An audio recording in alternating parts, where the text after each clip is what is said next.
Set. What's up, YouTube? Kate got too much spray tan, and I'm doing my Millionaire Mentor workshop. I'll be talking, so get ready, take some notes. Let's do Twitter here live. What's up, Twitter? We're talking Millionaire Mentor workshop. Kate got too much spray tan, and I'm gonna be doing some giveaways. Let's do Instagram, let's do Facebook. Is that a new Facebook look and feel? Yeah, I just did the update. Really? Yeah. Okay, here we go. You sure? No, this one is that's Facebook. Yeah. That's it. Okay. Starting live video. Let's see. What's up, Facebook? Here, I'm doing my Millionaire Mentor workshop, free workshop. Kate's gonna do some giveaways. She got way too much spray tan. You should see my Snapchat. All right, live one more place. 3, 2, 1. What's up, Instagram? How's everybody doing? We got a Millionaire Mentor workshop. I haven't done one of these free workshop lives in so long. Kate's gonna do some giveaways. Look at all the spray tan. Why is it so dark on that one? That looks bizarre. Do you guys have the... It still has to wash off, guys, so this isn't the end result. All right. What is up, everybody? Now, let me do the podcast introduction. And are we live on this one? On YouTube? Yeah, we're live. Okay. So, yeah, you can go off. She's gonna come do a little giveaway in a little bit. Don't worry if it's mirrored on here. I'll tell you what you need to know. She can chill, chill right here. You can hold it, Dave. Okay, podcast introduction. Welcome to today's special edition podcast. I am actually streaming live in my backyard. We're talking Millionaire Mentor Workshop. I have not done one of these workshops. I used to do them. It's about a year or two ago, and I don't know why I stopped. Probably just got busy. But I'm gonna be, for those of you just listening in, I'll be sketching some stuff, but don't worry, I'll make it so that if you're just listening to audio, you'll still be good.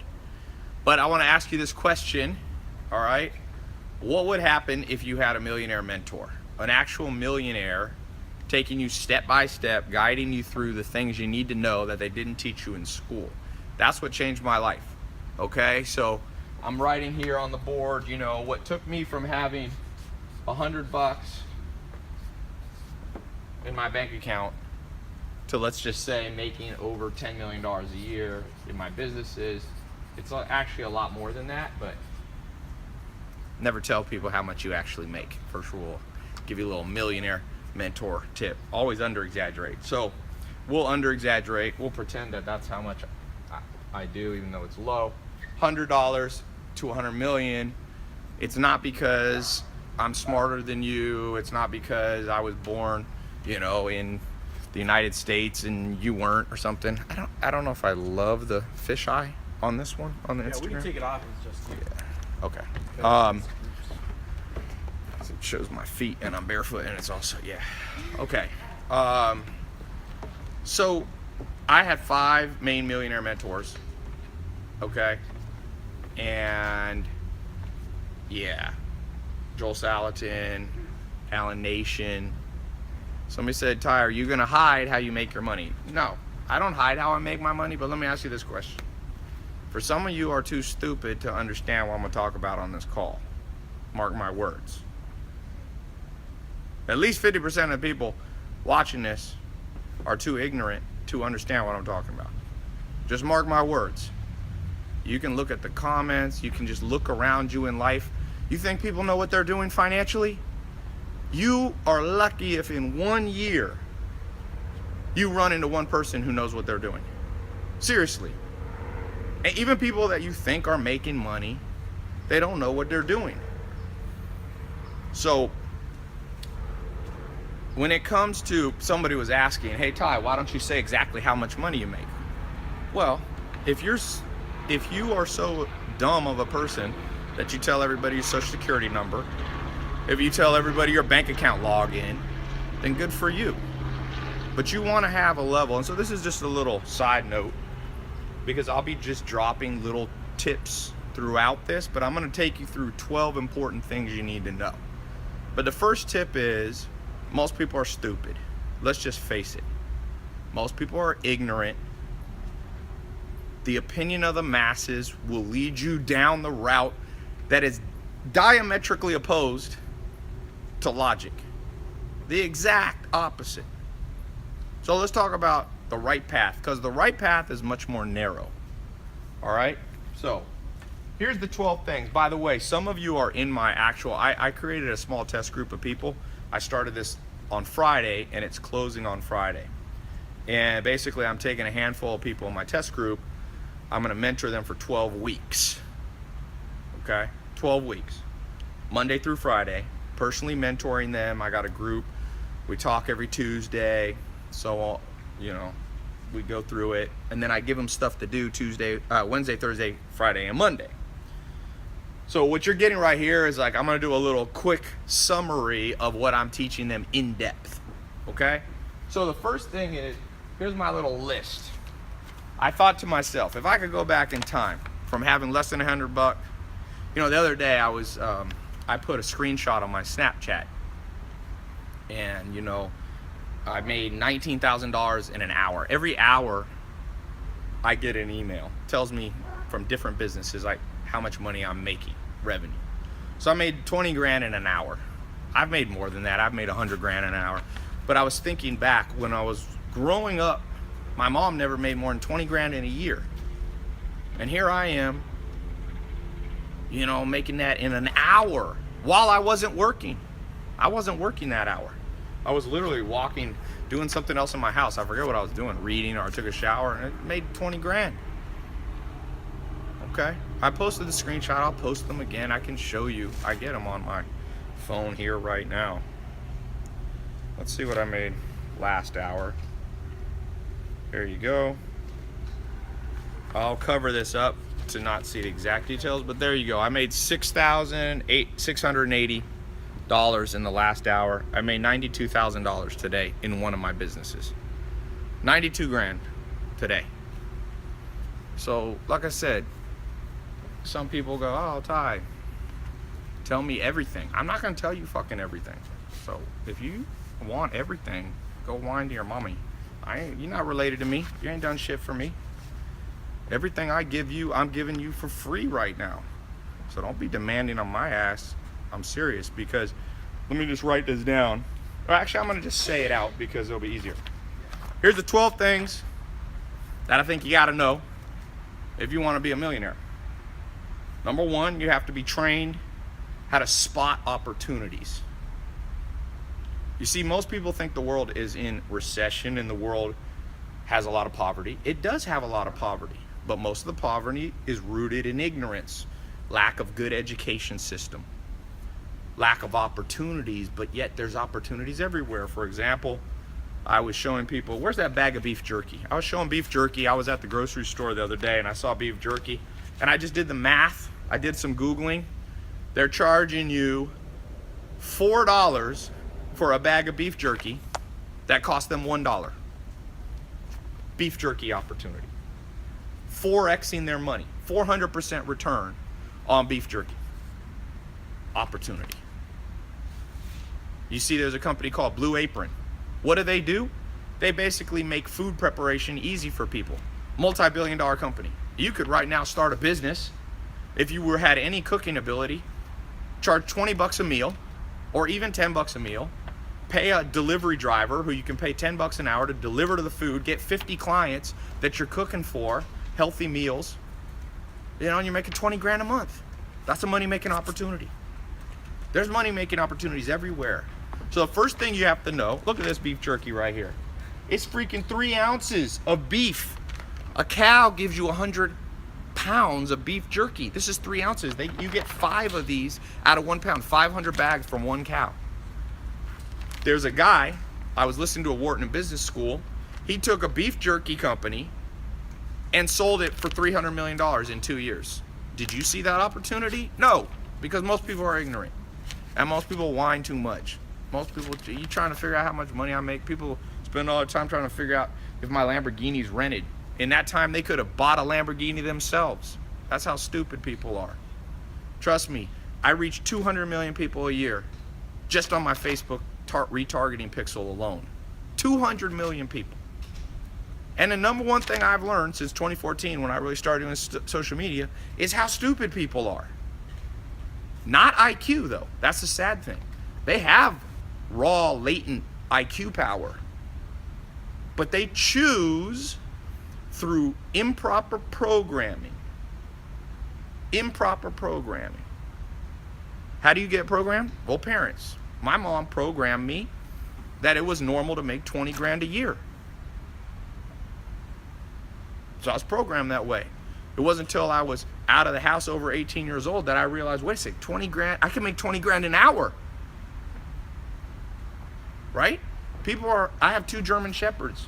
My German Shepherd dogs can't think into the future. They never worry. They never dissect opportunities. They never see their dog food and go, this puppy chow that I'm eating here is, the bag is $20 and it only costs Purina $2 to make it, because I actually know Purina is manufacturing their dog food in Colombia, because I know a guy that has a factory there. How much you think they're paying those Colombians? You think they're paying a lot of money? No, they're not. So my dog is not smart enough to see a money-making opportunity, because an average dog has the IQ of about 20 to 50 IQ points. 20 to 50. That if a human had a 20 to 50 IQ, you would be considered handicapped. Under 80, you're pretty much handicapped. So we give the dogs a pass because they got low IQ. But everybody on this call has a high IQ relative to the opportunities that are out there. You just ain't seeing them. You're not seeing the ones in dog food. You're not seeing the ones in food delivery. You're not. And now some people will say, but Tai, I do see them, but I don't know how to do it. So for those of you, there's the number 2 thing that I'm going to talk a little bit about today. Money-making routines. People who make money have a different daily routine. You think I got the same routine now as I had when I was making, under 100 grand a year? You think my day is the same? Do you think I plan it out the same? So let me ask you this. How well planned was today? Do you have a real routine that you're following? Or are you just scattered and you're just reactive? Reactive people don't make money. 3 types of people in the world. There's people that watch things happen, people who make things happen, and people who wonder what happened. Most people are in those 2 categories. Very few people are making things happen. So you got to know money-making daily routine. And I'm going to come back through this and give you, a little more details. Then you got to understand money-making investments. The definition of investment for the purposes of this conversation, okay, money-making investments would be passive investments.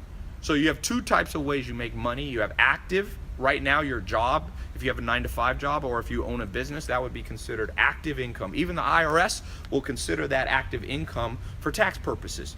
And the IRS has another category called passive income. So when I say investments, for you to understand the millionaire mentor mindset and to understand what I'm talking about in this workshop, you have to understand how to make money work for you while you sleep. Like I told you the other day, made $19,000 while I was doing something else in 1 hour while I was taking a shower and get ready for bed. Just I showed you the last hour, I made $6,880. I was in a meeting. I was actually with my accountants. That's what I've been doing. But money was being made for me. I wasn't at a job. I wasn't handing people coffee. Now I'm not looking down on anybody who has a job, because I had low-level jobs too. I worked on a farm doing manual labor. I worked in construction. I've done it all. So it's not me looking down on you. It's me saying I've seen both ends of the spectrum. And there's another spectrum, but you got to have the ability to understand how to invest money. Did you learn it in school? Who here knows the difference knows what Brent crude oil is? Prices. Do you understand the difference between the different crude oil prices? No, they could have taught you in school, but they didn't. Do you understand how commodities works? Do you really understand the difference between what options are? Do you understand what a REIT roll-up is? Who here knows what a REIT roll-up is? Not a fruit roll-up. Some people know what that is. A REIT roll-up. That's a way that you can be involved in real estate and exit a real estate with basically paying very little taxes legally. That's called a REIT roll-up. You think they teach that in school? They don't even teach that in universities. You know who I learned that from? A billionaire mentor, a guy named Richard. I see him about once a year. He travels the world. He's about 68 years old. You have to have $2 billion before you can do a REIT roll-up. So it's not really practical for you as you're growing up, but you want to know what that is. The curious are the ones who become wealthy. Some people, as I told you, half the people on this call are stupid. They're not curious. They don't know jack shit about anything. Not anything of substance. They might know who Khloe Kardashian is dating. They might know, they might be watching Shark Tank, but that ain't enough. That's great. You watch Shark Tank. You think NBC or ABC freaking gonna teach you anything about business? Give me a break. They're trying to make money on you. Come on, man. Number 4, you have to understand money-making relationships. By the way, this is the 12-week curriculum that I'm training a small test group of people. Now, that test group will be closed Friday, by the way. So some of you are already in. For those of you in, congratulations. I'll put a link towards the end of this if any of you want me to personally mentor you for the next 12 weeks, but I'm doing this one for free, okay? I don't do everything for free. Some people say, why isn't everything free? I'm like, shit, what's wrong with you asking me stupid questions like that? What do you mean, why isn't everything free? People will pay gladly for junk food. You know how much money Coca-Cola makes making people diabetic? And you know how much McDonald's contributes to the national obesity problem? And everybody who walks into a McDonald's gladly pays to eat poison. It blows my mind. And then people are like, Tai, how come you charge for educational programs? Shit, go to community college then. Go back to your community college, son. We're talking 10 years. Money-making relationships. How to read people. How to understand dark triad. How to understand the business partners who will screw you over before they're your business partners. Money-making relationship, how to hire people, how to hire an assistant. You have to be a master of people. You have to understand public speaking. You have to understand how to give presentations. You must be able to speak eloquently and well. You don't have to speak all the time, but you must be able to project your message verbally, and you must be able to read into people and predict what they're going to do to you in the long run, because a lot of people, in fact, most people are what psychologists will call exploitative. They will exploit you for not because they hate you, but because they love themselves more than they love you. That's narcissism. It's an epidemic in the world. Have your friends take the Hexaco, the Dark Triad test, the Big 5 test, the most scientific tests in the world. You will find out that probably 50% of the people that your friends or acquaintances or business partners are going to screw you over in the next 18 months. I promise you. Money-making lifestyle. This is number 5 thing that you got to understand. As you start to make money, I didn't understand that it's not enough to just make money. You want to change your life with the money. So I've seen people make $1 million and then not add any enjoyment to their life. See, why would you do that? If you got married, would you say, I'm not going to have sex for 20 years? Would that make sense? Oh, you get married at 30 years old and you go, at 50, we'll start sleeping together. We're not going to enjoy all the parts of this marriage until we're 50. Well, that's what a lot of people do with money. They start making money and they live with the same poverty mentality. That actually happened to me. There was a time when I started making money and my mindset hadn't caught up with it, so my lifestyle was subpar. I had to be trained on how to spend the money you make. It's very important that you know. You don't have to buy Ferraris or Lamborghinis or whatever, but there are things that are important. There's a great book called The Happiness Hypothesis. There's some great research by a scientist named Martin Seligman, the most respected scientist on happiness and things. And they find there's certain things that money can buy happiness. I'll tell you where money can buy you happiness. It can buy you happiness in giving you more time and more freedom, and in having other people do things that you're not that good at. So let's say you're not that good at cooking like me. Money can buy you happiness by having a cook amazing meals to you, and you just eat them. Okay? So that's very important that you understand lifestyle. Money-making entrepreneurship. So that kind of ties into money-making opportunities. But what are the 4 P's of being an entrepreneur? You have to understand really 5 P's. I added a 5th one. So if you go to Harvard Business School, they might teach you the 4 P's.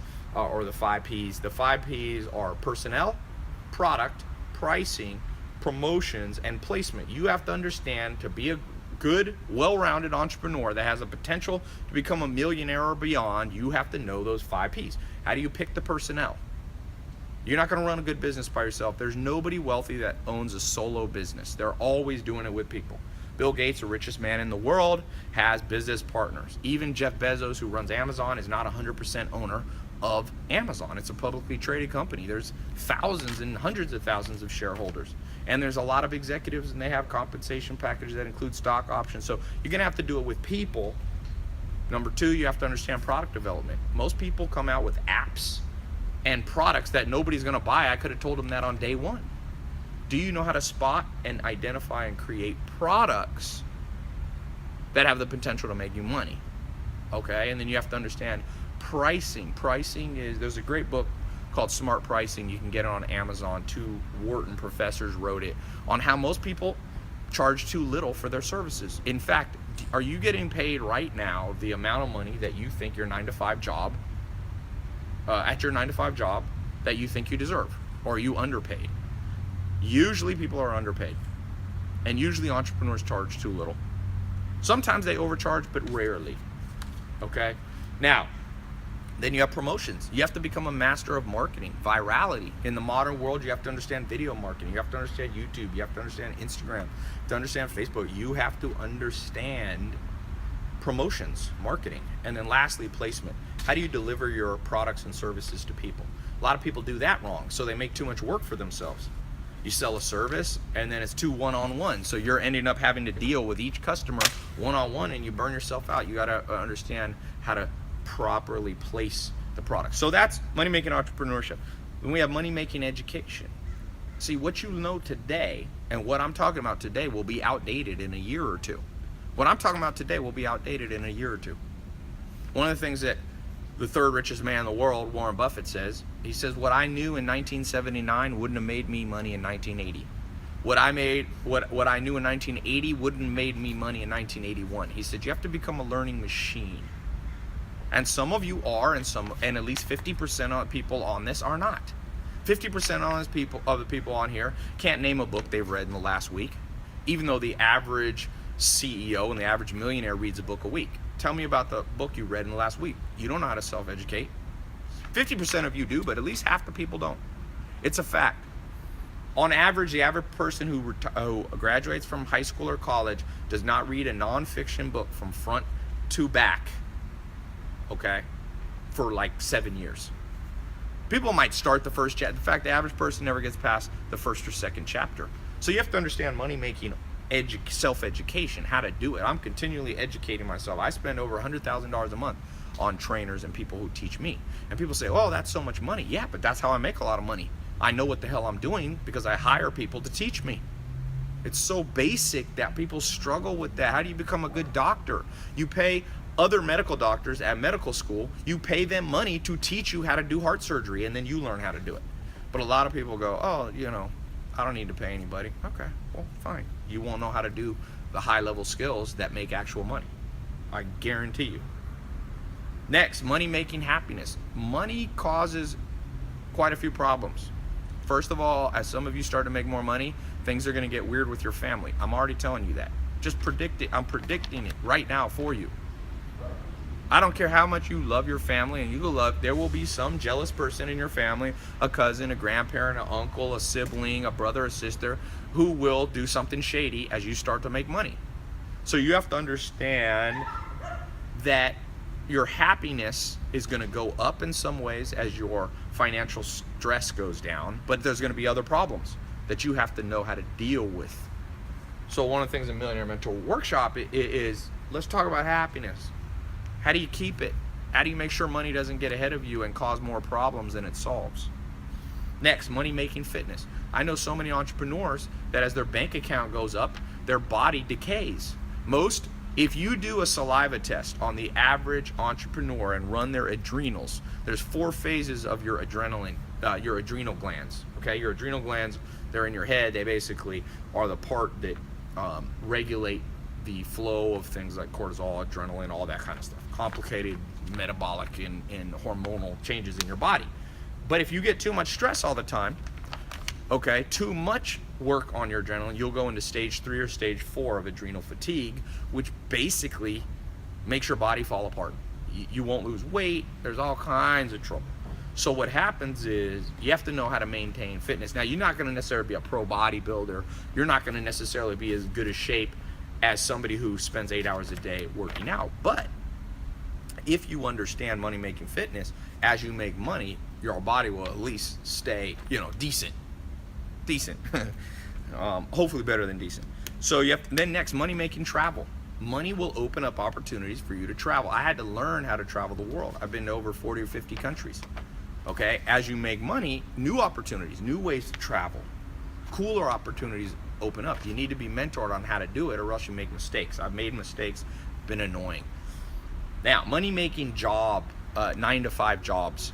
For those of you who want to take a longer approach to becoming a millionaire, and there's nothing wrong with that, you can become a millionaire just by having a great 9-to-5 job where you're highly compensated and you save money. So you have to understand, the 9-to-5, there is a certain methodology that if I had a 9-to-5 job, I would use to make more money, okay? Money-making execution. It's a lot of you understand everything I've talked about, but you never execute on it. Either you procrastinate, you lack the motivation, you overanalyze, so we call that paralysis by overanalysis. You got your Excel spreadsheet with 48 options and you're looking at risk return and, this and that, if I launch this business, if I quit my job, and you overthink it and you never execute. Big problem. And then money-making mindset. There's many things. I created a program in 2014 called the 67 Steps. I've trained over 150,000 people in 100 countries, in over 100 countries. I think it's about 130 countries, on 67 mindset rules, how to think things through. They call them heuristics. If you're smart, you'll know what heuristics are. Heuristics are a method of how we decide things. How did you decide what you ate for breakfast today? Marketing affects heuristics. A lot of people are eating junky cereal because there's a lot of advertising. They're feeding it to their kids, Fruit Loops, and their heuristics are, I saw it on TV, therefore Fruit Loops must be good for my kids. Coca-Cola uses that to manipulate people, so does McDonald's. You want to talk about the biggest scams in the world, it's the food system in the United States and elsewhere, trust me. If you think you're getting good food, you don't know anything. You don't. So, when it comes to when it comes to mindset, you have to know how to make good decisions. And then lastly, money-making trends. You have to be a master of not only creating trends, but seeing trends. And most money in the world come from trends. Somebody who caught a trend before the masses. So if you look and name any billionaire, name anyone you look up to who didn't inherit their money. If you look at Bill Gates, at 12 years old, he saw the opportunity and the trend of personal computing. By 31 years old, he was a billionaire, okay? By the time most people are just graduating from grad school, at 26, 27, 28, he was already worth hundreds of millions of dollars because he caught a trend early. Mark Zuckerberg was not the first to start a social network. You had Friendster, you had even AOL chat and things ahead of time. You had MySpace. I'm friends with Tom, the founder of MySpace. And, Mark Zuckerberg came in, but he was in relatively early. You don't have to be the first to a trend, but you can't be the last. And a lot of people are so slow, and they're basically low risk tolerance people. So they go, unless everybody's doing it, I'm not going to do it. And so a lot of people are trying to, I know people right now, like, I'm trying to compete with Facebook. I'm like, dude, that boat already sailed. They have almost 2 billion customers. You're not going to put Facebook out of business. And none of you are. I'm not either. Just give up on that. You could have done it in 2007. You could have been Mark Zuckerberg. Okay? Anyone on this call could have been Mark Zuckerberg if you knew and understood how to catch trends. So, now let's go through these a little more practical, and I want to give you at least one tip that you can take away from each of these. That's the curriculum, okay? I'm actually going to put a link. What is the link? For those of you, by the way, who have to go early, you have until Friday at midnight. It's a real deadline. If you want me to personally mentor you beyond this call, I'll just put this link up. Do we have a link? I'm getting it right now. Okay. All right. While they're getting the link, I'm going to start through these. Okay.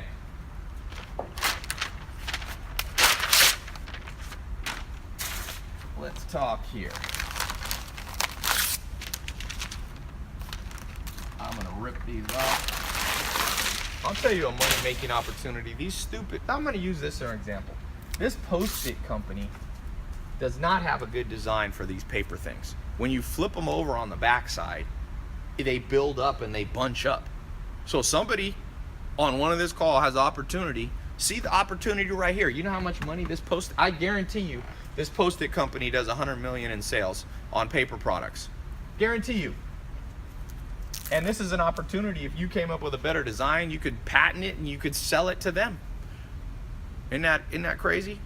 Money making opportunity right here. These markers are horrible. These markers right here, if you leave the cap off, they always dry out in a matter of 1 hour. Money making opportunity. Who saw this one?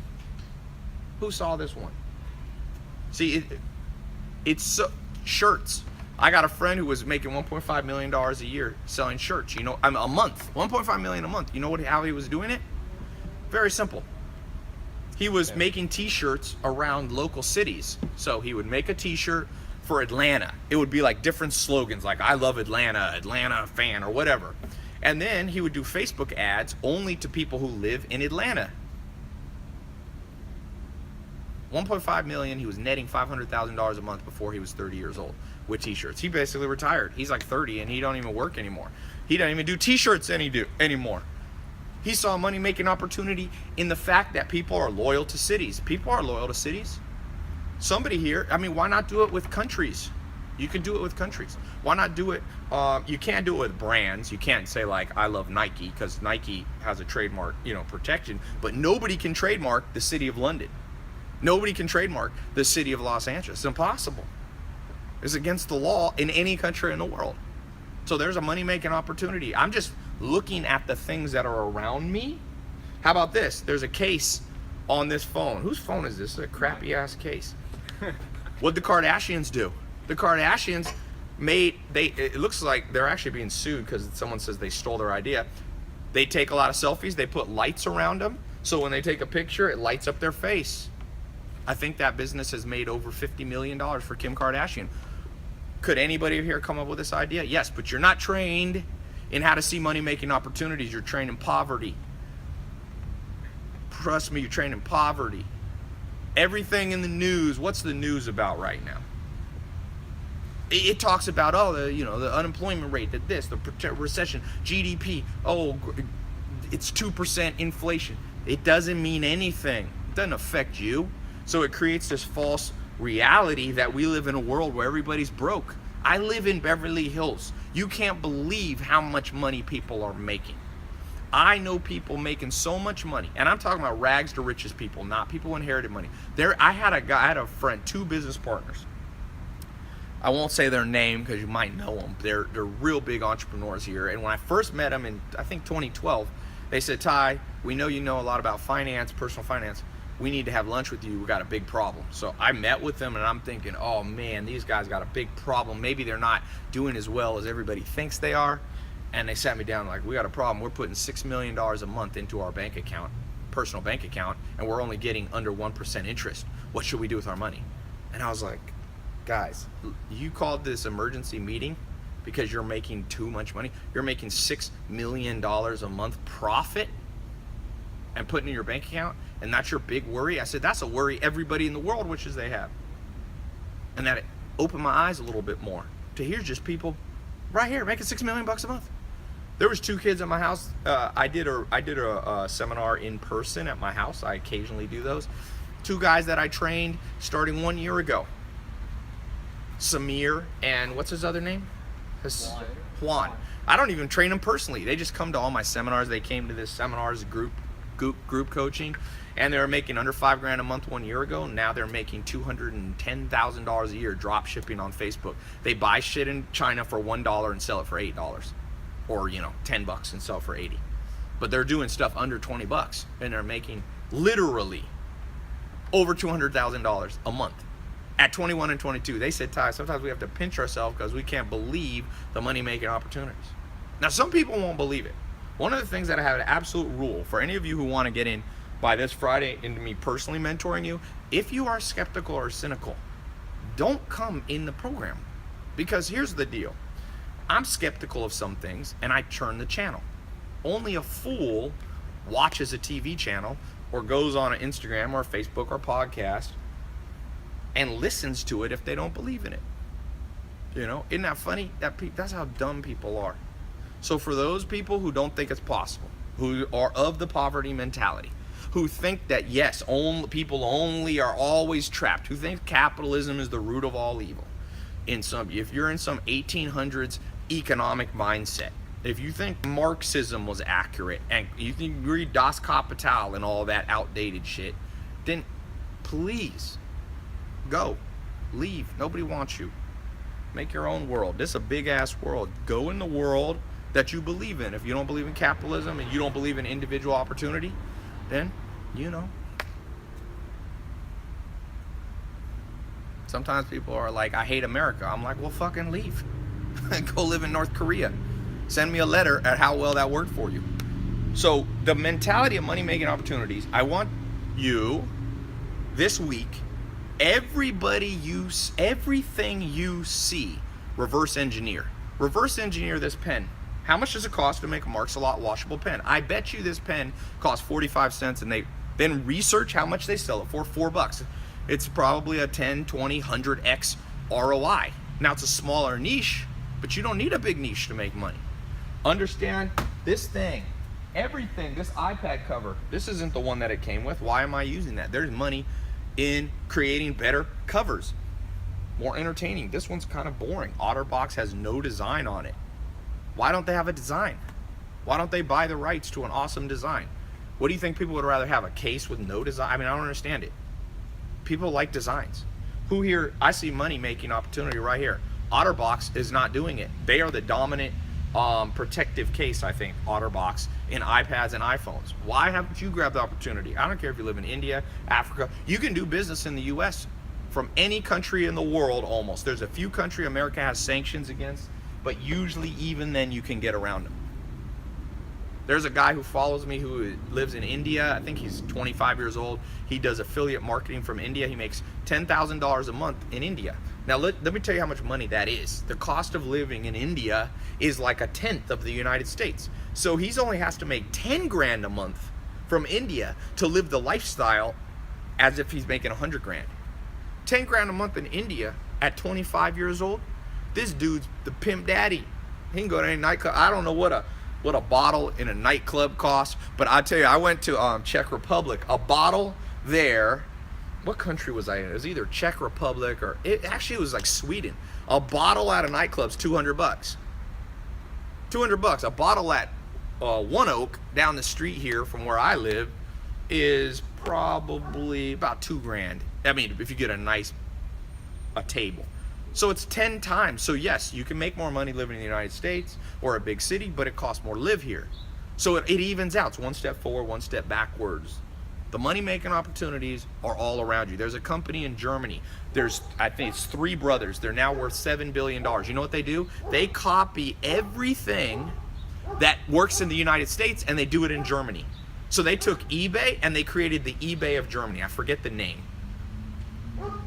For $7 billion. Why didn't you do that? That's my question to you. Why didn't you? You think they're special? No. You think the Indian guy's special? You think Samir's special? First person I trained in the social media marketing agency program, Jaden Gross, never had a bank account last October, never had opened a bank account. Now he's making he can make $1 million in his first year. Why didn't you do that? That's my question to you. Why didn't you do it? And I'll tell you why. Because the system didn't train you how to do it. So keep watching. Okay, you can have this back. I can't see what that is. What is it? Let me put the link, by the way, for those of you who have to leave early. Someone said not everyone can do it, Tai. I know, because most people won't do it, because most people are ignorant.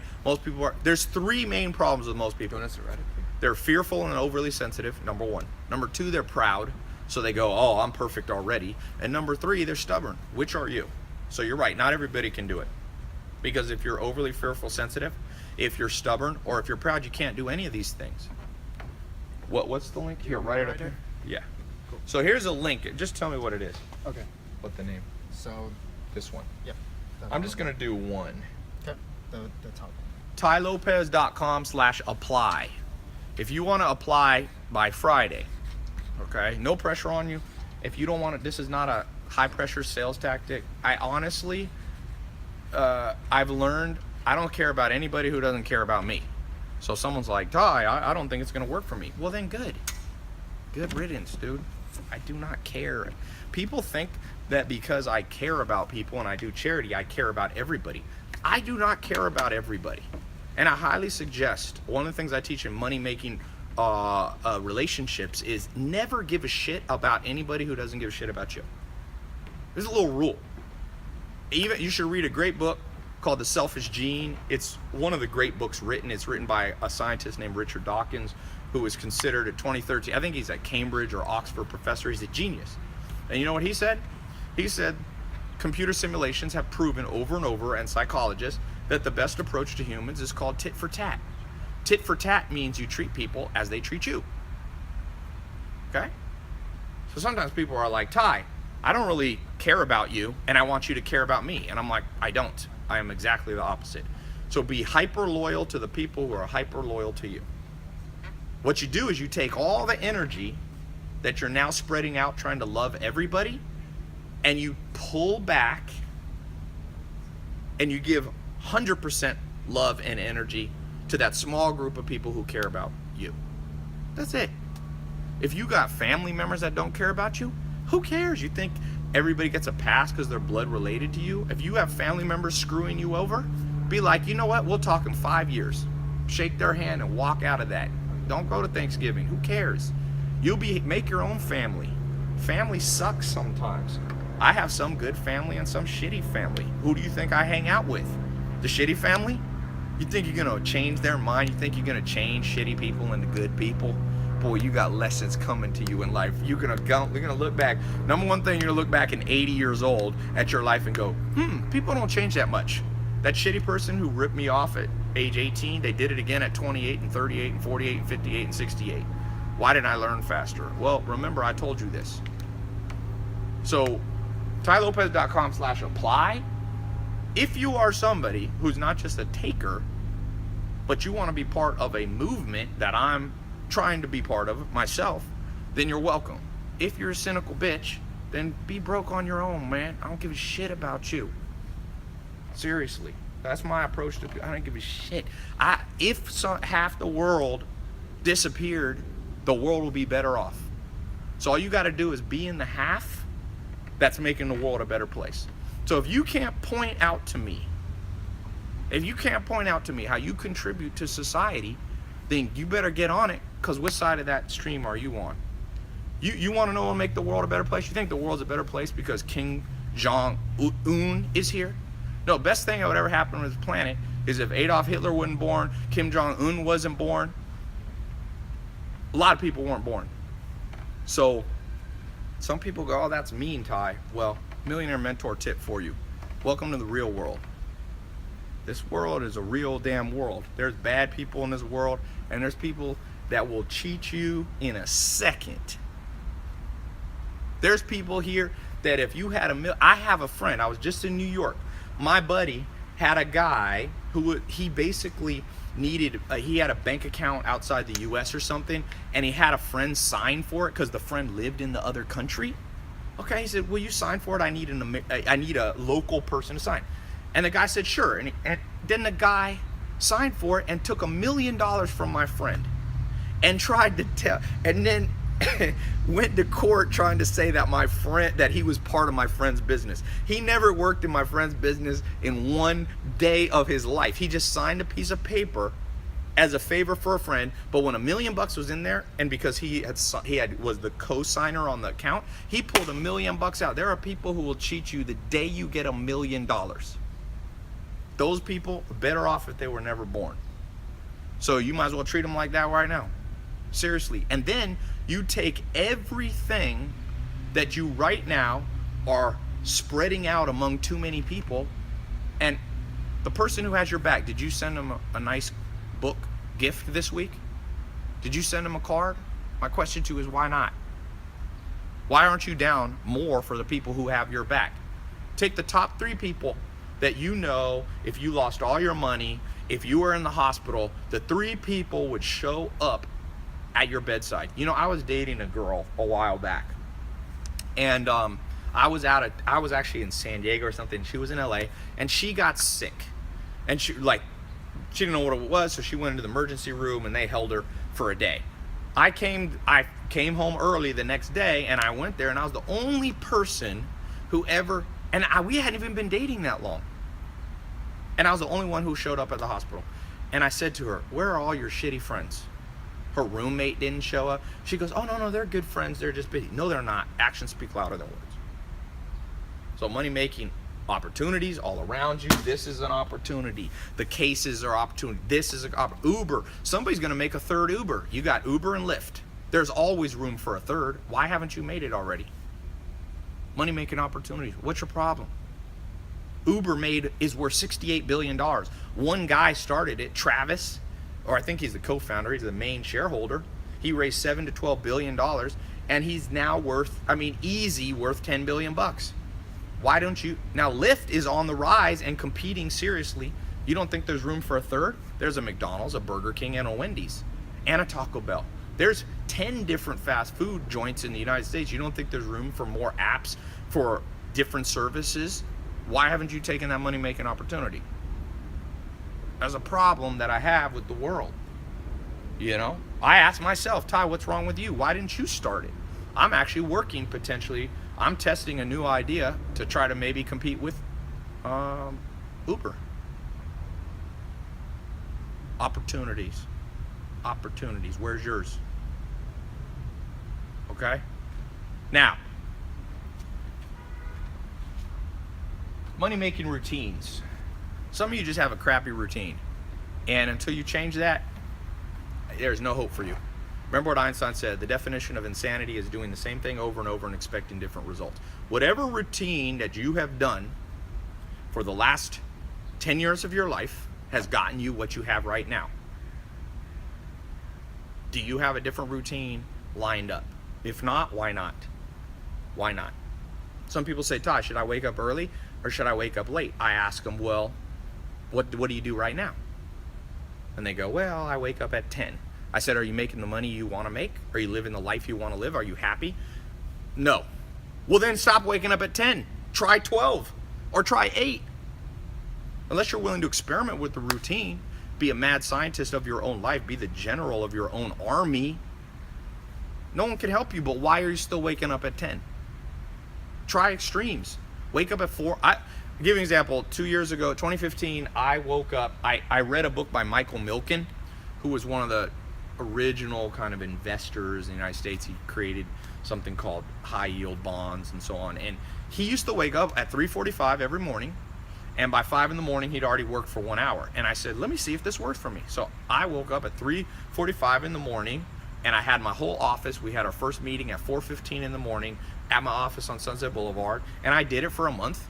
And I didn't make any more money, so I stopped doing it. It didn't work for me. So the definition of money-making routine is a new one that you're not doing now, because what you're doing now ain't making you what you want right now. So now I don't wake up at 4 in the morning. Didn't help me at all. In fact, for me, waking up later does better for me, because I'm more of a night owl naturally. And so I think better at night. So if I wake up at like 8 in the morning, it doesn't work for me, because then I'm tired too early before I really kick in. It's a weird thing. You can actually be tired and be a night owl. So scientists, there's a lot of research out. I forget the book. There's a new book on the 4 types of people. There's like wolves, bears, and lions, or some crap like that. A scientist came up with your natural sleeping pattern. So, but I'm not afraid to experiment with daily routine. People say, Tai, should I read a book a day? Should I listen to podcasts? You should do whatever's sustainable. So if you try to read a book a day and you can't stick to the routine, switch to a book a week. If you can't do a book a week, switch to podcast a day. If you can't do podcasts, like, people act. We have the most spoiled time in human history. Not even this generation. Not even just, everybody blames the millennials. Dude, the baby boomers are a piece of shit too. Let's just be real. You think the baby boomers the Generation X? The last time a good generation was born was my grandma's generation. My grandma's 99. She was born in 1917. She was born during World War I. 1918, sorry. She was born February 20th, 1918. Every generation since the 1950s, piece of shit. You think the baby boomers, they caused all the problems we're dealing with now? No foresight, no self-discipline. They're stupid. So this generation has there wasn't podcasts before. There wasn't live streams. When I was learning, I had to go travel to 40 countries to find mentors. You guys are getting it right through the damn camera, and some of you still can't take the opportunity. You can dangle information, you can dangle golden nuggets in front of people now, right through their phone, no matter where they live, and they're still like, what? I don't think that must be a get-rich-quick scheme. Get-rich-quick scheme sounds better than what most people's schemes was. If I was broke again, I'd be buying every get-rich-quick scheme, because what if one of them worked? You only need to get rich once. One of the best quotes, Warren Buffett says, hey, you only got to get rich once. Mark Cuban was over at the house, the billionaire, from Shark Tank. He told me, boy, he said, you can fail 10 times, you get rich once? Everybody forgets the 9 failures. That 10th one that makes you a millionaire or billionaire, that's all they care about. So, for all the spoiled generation watching here, I'm assuming you're not born in 1918. I'm dangling golden nuggets. And if one person we'll have at least 50 to 100,000 people watch this live right now, and then with replays and podcasts, we'll have a solid 500,000 people watch this. If one person realizes what I'm saying can apply to their life, I'm good. I did good. I don't have to change everybody's life. I told you, I don't give a shit about most people. But I do look for the 1 in a million person, because that's what my mentors did with me. They cared about the 1 in a million person. Doesn't matter whether they're male, female, old, young, black, white. No one gives a shit about that. For those of you worried about, racism's real, sexism's real. Yes, racism is real. Sexism is real. So what you gonna do about it? The rate of change, people will be racist for a solid 100 years. The Civil War ended in 1865. Martin Luther King Jr. basically was able to get equal rights for black people in 1965. Actually, a little bit later. So you're right. Whatever's unfair now, in 100 years, it'll be better. So you're going to whine about it for 100 years to your grave? Nope. Just roll with the racism. Roll with the sexism. My last name's Lopez. Some people think I'm not even Mexican. Some people now with Donald Trump and all this, half the world mad at Mexicans. I'd probably get racism. Fuck them. I still make more money than them. Who laughed last? Just remember who laughed last. You get the last laugh. So there is racism. There is generational poverty. My dad's from Harlem. My dad was in prison growing up. There's generational poverty. So what? That's like saying you're naturally fat so you can't go to the gym. No, just go to the gym more. For those of you who got naturally, a weak body, I got news for you. World ain't fair. Some people are born, I had 5 of the Golden State Warriors were here at my house. I did a pool party with Matt Barnes for his cancer charity on Saturday. It was actually on TMZ. I just saw it on TMZ. And, James Harden came here. He's from the Rockets, and Draymond Green was here, and JaVale McGee, and Matt Barnes, and who else was here? Ian Clark, and then the next day I went, and Kevin Durant was on my team. I played a celebrity flag football game, and these guys are naturally 7 foot tall. So it ain't fair. It's not fair that you and I weren't born. If you and I were 7 foot tall, there's a good chance you'd be making millions of dollars in the NBA. But who cares? What you gonna do about it? Whine? Believe in reincarnation? Nothing. You just do with what you got, and you go from there. No one has to be perfect. You just go. All right. So the next thing. Money-making routines. You better change it up. You better change up the routine, because if it ain't working, you better try a new one. Don't be stubborn. Next thing, let's talk about money-making investments. Here's the basic deal, and I'm talking specifically about money-making passive investments. Entrepreneurship, I consider active investing. Okay? You run your own business, you're reinvesting money back into that business. That's entrepreneurship. Let's talk about first and foremost, let's talk about passive investments. As you start making money, how do you make your money work for you? Well, a couple things. I'll just tell you this. People are asking me about Bitcoin. People are asking me about gold. There was my buddy Dave. He's a multimillionaire. We were on a TV show a long time ago, and we've been friends for about the last 10 years. And he argued with me about gold. He's like, gold is what you should invest in. I said, listen, gold's an arbitrary value. It goes up. It's not a cash producing asset. And he goes, no, invest in gold. And then gold crashed. And he's like, hey, Ty, you were right. So here's what I want to tell you. For those of you thinking about things like gold or Bitcoin, they're highly volatile investments. So don't say I didn't tell you. That means highly volatile. If you don't know what that means they go way up and way down and way up and way down. If you catch it when it goes way up, it's like winning the lottery. But when you catch it on the way down, what happens to most lottery ticket purchasers? They get jack shit. It's a zero-sum game. Be careful of playing zero-sum game. If you don't know what the word zero-sum game means, zero-sum means whenever somebody gains, that means somebody lost. And it's very dangerous to play in those markets. So here's some things that I recommend for you. This is what I tell, I'm friends with a lot of guys in the NBA. These are multimillionaires. They ask me for advice on financial stuff. I'm telling you the same thing that I tell them. Chris Paul was over here on Thursday. We played horse, if you saw my Snapchat. And now Chris Paul is a very wealthy guy, but we talk about money sometimes. And I tell this to everybody. I'm not his personal advisor. He's got some genius advisors and stuff like that. But I'm telling you, this is the same stuff I say to everybody. Invest in assets that spin off cash. And just write that down if you got an open.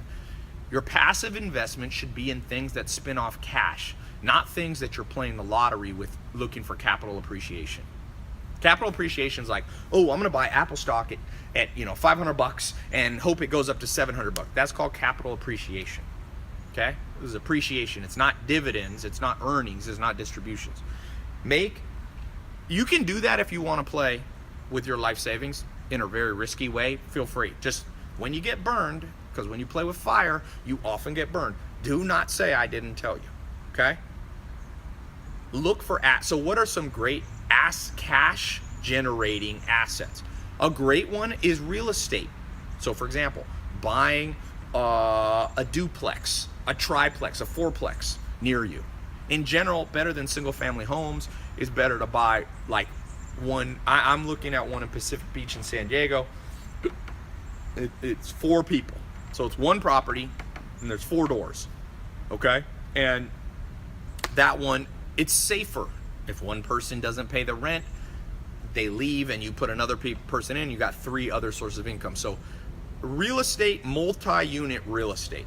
It can be apartments, it can be things like that. Now, if you're just starting out, you go, Ty, I don't got a lot of money for that. You can still get in real estate without much money. Lots of people have done it. Number 2, businesses. Get equity, get shares in businesses that your friends are running. Tell your friends you'll be involved and you'll help them. You got a friend starting a business, especially if it's a business that's going to be a cash producing one, like a service type business. Okay, I love it. They're less volatile. I don't like volatility. I will tell you this about money. It's better to make $100,000 consistently for the rest of your life than to make $1 million one year, 0 the next, lose $400,000 the next, go up $2 million. If you don't believe me, ask Elon Musk. He made $100 million on the sale of PayPal. I've had 3 fascinating conversations one-on-one with Elon Musk. I've talked to him, just me and him. And he's reiterated this. Volatility is nasty. And Daniel Kahneman won a Nobel Prize, and he did a fascinating study on human happiness. He said, under a brain scanner, there's different types CT scans. They put a device on your head. They can they see which parts of your brains light up, the fear parts, your amygdala, your neocortex, all these different parts of your brain that control different aspects of your personality, of your emotions. And guess what? A person who goes from $100,000 a year and then the next year makes $150,000, so they're going up, is happier than somebody who makes $1 million one year and then the next year only makes 900 grand, because in their mind, it's called contrast bias. The relative difference, they went backwards, and humans are programmed to want to see progress. Most depression, think about everything that's ever made you depressed. It's almost always been regression, going backwards versus progression. Almost always. You were dating somebody and you thought it was going forward and they break up with you. Huge cause of depression. You lose a job that you thought you were making money, and so regression. So you want to avoid things that have high probabilities of regression. So you can invest in Bitcoin. It's okay to invest a little bit. You can invest in gold, but these things move up and down. They go progress and regress. And if you need the money and you have to liquidate when the market's down, you're going to take a loss and you're going to be butthurt and you're going to be depressed. And I've seen people lose tremendous amounts of money. Tremendous amounts of money. Just like Vegas. Vegas is a town of suckers. Yeah, for the most part, the odds are stacked against you. You should only go to Vegas to spend money that you don't care about. Some people are still stupid enough to go into Vegas. I know a few professional bettors that do okay. They do sports betting, they do things, and they make 100 grand. And there's always the story of somebody who made 50 grand, but for 50 million. But for everyone who made 50 million, there's people losing 300 million. How do you think they are able to afford those big shiny buildings? Steve Wynn's one of the richest people in the world. He built the Bellagio, and then he owns Wynn and Encore. Where do you think that money comes from? Suckers. So you got to ask yourself, are you in the sucker game, or are you the steady progression game? All right, let me post this. Give me 1 second. I'm gonna We're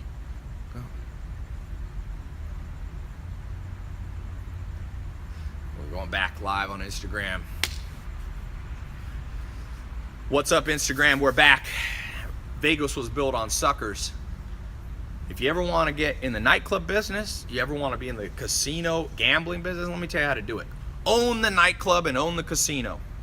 Allen Nation told me, Tai, if you're playing poker and after 30 minutes you don't know who the sucker in the room is, you're the sucker.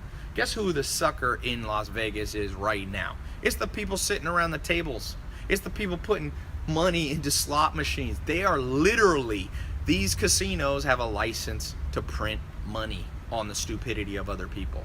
So when you look at passive investments, we're talking about Millionaire Mentor passive investments. What my Millionaire Mentor taught me about passive investment, I want you to invest in things that spin off cash, even if they don't make you as much money as investing in volatile stuff that goes up and then gives you a heart attack the next day. All right, let's keep moving. By the way, tailopez.com/apply. I'm doing a summary of the 12 to 14 items in the curriculum for the people that I mentor personally. For the first time ever, last Friday, I opened up a private group, and I said I'll mentor you personally for the next 12 weeks. And so you have until Friday. I opened the test group up for 1 week. Anybody who got in 1 week, you're in. There's an application. We reserve the right to remove people who are idiots, because inevitably we're going to get some dumb people. Not IQ dumb, but just ignorant people. So if that's not you, and you're ready to rock and roll, go to tailopez.com/apply. You have under 2 days, or you have exactly 2 days left. It's at midnight Friday, California time. tailopez.com/apply. Let's talk about money-making relationships.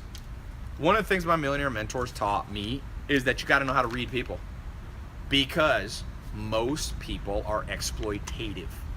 So let me give you a simple tool. Google the word dark triad test, the phrase dark triad test. Dark triad test. Everybody that you know, everybody that you spend time with, have them take the dark triad test. It was developed by extremely intelligent scientists, guys like Dr. David Buss, the founders of the Hexaco. These are Harvard level, professors. They wrote the textbook. This will show you 3 attributes and how high people score on 3 nasty attributes. One's called narcissism, one's called Machiavellianism, and one is called psychopathy. And here's the deal. You are going to be shocked, because people in your family that you've trusted are going to come out as clinically bad people. There's another term for it. One scientist called it, he created something called life value, and it's called R factor and K factor. R factor are exploitative people who don't have long-term thinking, and then they have something called K factor. K factor is what you want. You want a high K factor, low R factor. You want low dark triad scores in people. Some of you are currently about to set up a business partnership with somebody that I can predict with scientific accuracy have a 90% chance of screwing you over the second there's money in your bank account. I have seen it so often, but I've been fortunate because my mentors taught me this. I've had 13 business partners and I've never had a problem with 13 business partners. Never had a penny stolen from me. Not because I'm smart, but because I understand, because I was trained in how to read people. Become a master of reading people. A master. Your skill from 1 to 10 needs to be a 8, 9, or a 10 in reading people. Not everybody will be a 10. You must become a master of reading people. So what are some attributes? Let me just give you some really practical stuff right now. Anybody that you text and then they text you back and you don't answer right away and send you a question mark, almost always is a bad person when I do the Hexaco or Dark Triad test. They have high narcissism. So let's say you're thinking of dating a girl or a guy, you know, whoever. So you send a text and you're like, do you want to have dinner tomorrow? And they write back, yes. What time? And you don't answer back for like 2 hours because you're busy. If they send you like triple question marks, mark my words, they will score horribly on narcissism. Okay? Overly demanding people are usually crappy people. Overly demand, write that down. Anybody in your family who's overly demanding, you got a mom who expects way more than's reasonable from you at all times, she's probably a bad person. And yes, your mom or your dad can be bad people. Let's just face it. I hope it's not. I hope nobody here has one. My mom's a good person. My dad, you know, my dad was in and out of prison. My dad didn't care. My dad had 6 kids. He didn't care about any of them. He didn't raise me. I had a single mom and then a stepdad. My dad didn't give a shit. So my dad had a high R factor. He was exploitative. He cared about himself primarily. He cared about me. Like, he was never like, I hate you or something like that. But from age 1 to age 18, I probably never spent more than 10 hours with my dad. Maybe, you know, in like conversation. Maybe I was around him a little bit. But my dad had a high R factor and a low K factor. K factor means you exhibit a trait called reciprocal altruism. For those of you who want to be a little more intellectual, learn what reciprocal altruism means. It means you scratch their back, they scratch your back. You have people in your life right now who you do something for them and they don't do shit back for you. Cut them out of your life like they're cancer. The only real cure for cancer is to remove it. What happens if you don't remove a cancer? It grows. Chemotherapy is hitting cancer with massive radioactivity. It's like a nuclear bomb on a small scale. Radioactivity. It's not for the faint of heart. R factor and K factor. You got to delineate in your life, in your business, in your money-making campaign, that most people have high R factor, and I think it's getting worse. I think that social media and other things are making people more and more narcissistic. That means they care and they cannot see things from your side of the story. Here's another quick practical test. Anybody who struggles with seeing things from your side of the story, okay? They can only see their side of the story. So they say to you, hey, how come you didn't do this for me? And you give them an explanation that's rational, logical, and they still don't buy it. High narcissism. One of the traits of a high narcissistic personality, highly narcissistic personality, is inability, literal, in their brain, the part of your brain that allows you to see other people's perspectives, it's gone. It doesn't operate. It's a faulty wiring in their brain. That's why I don't like politics. You ever watch political debates? It's two people arguing and not seeing and being willing to see the other side of the story. It's horrible. Now, for all of you that are narcissists, and you go, who cares? I like being a narcissist. I got something for you. I tell you what your punishment is. You want to know what the punishment for being narcissistic is? Because some people go, I am what I am, Tai, and I'm going to get you. Okay. You know why you don't want to go to hell? You know why you don't want to go to prison? It's not because you're locked up.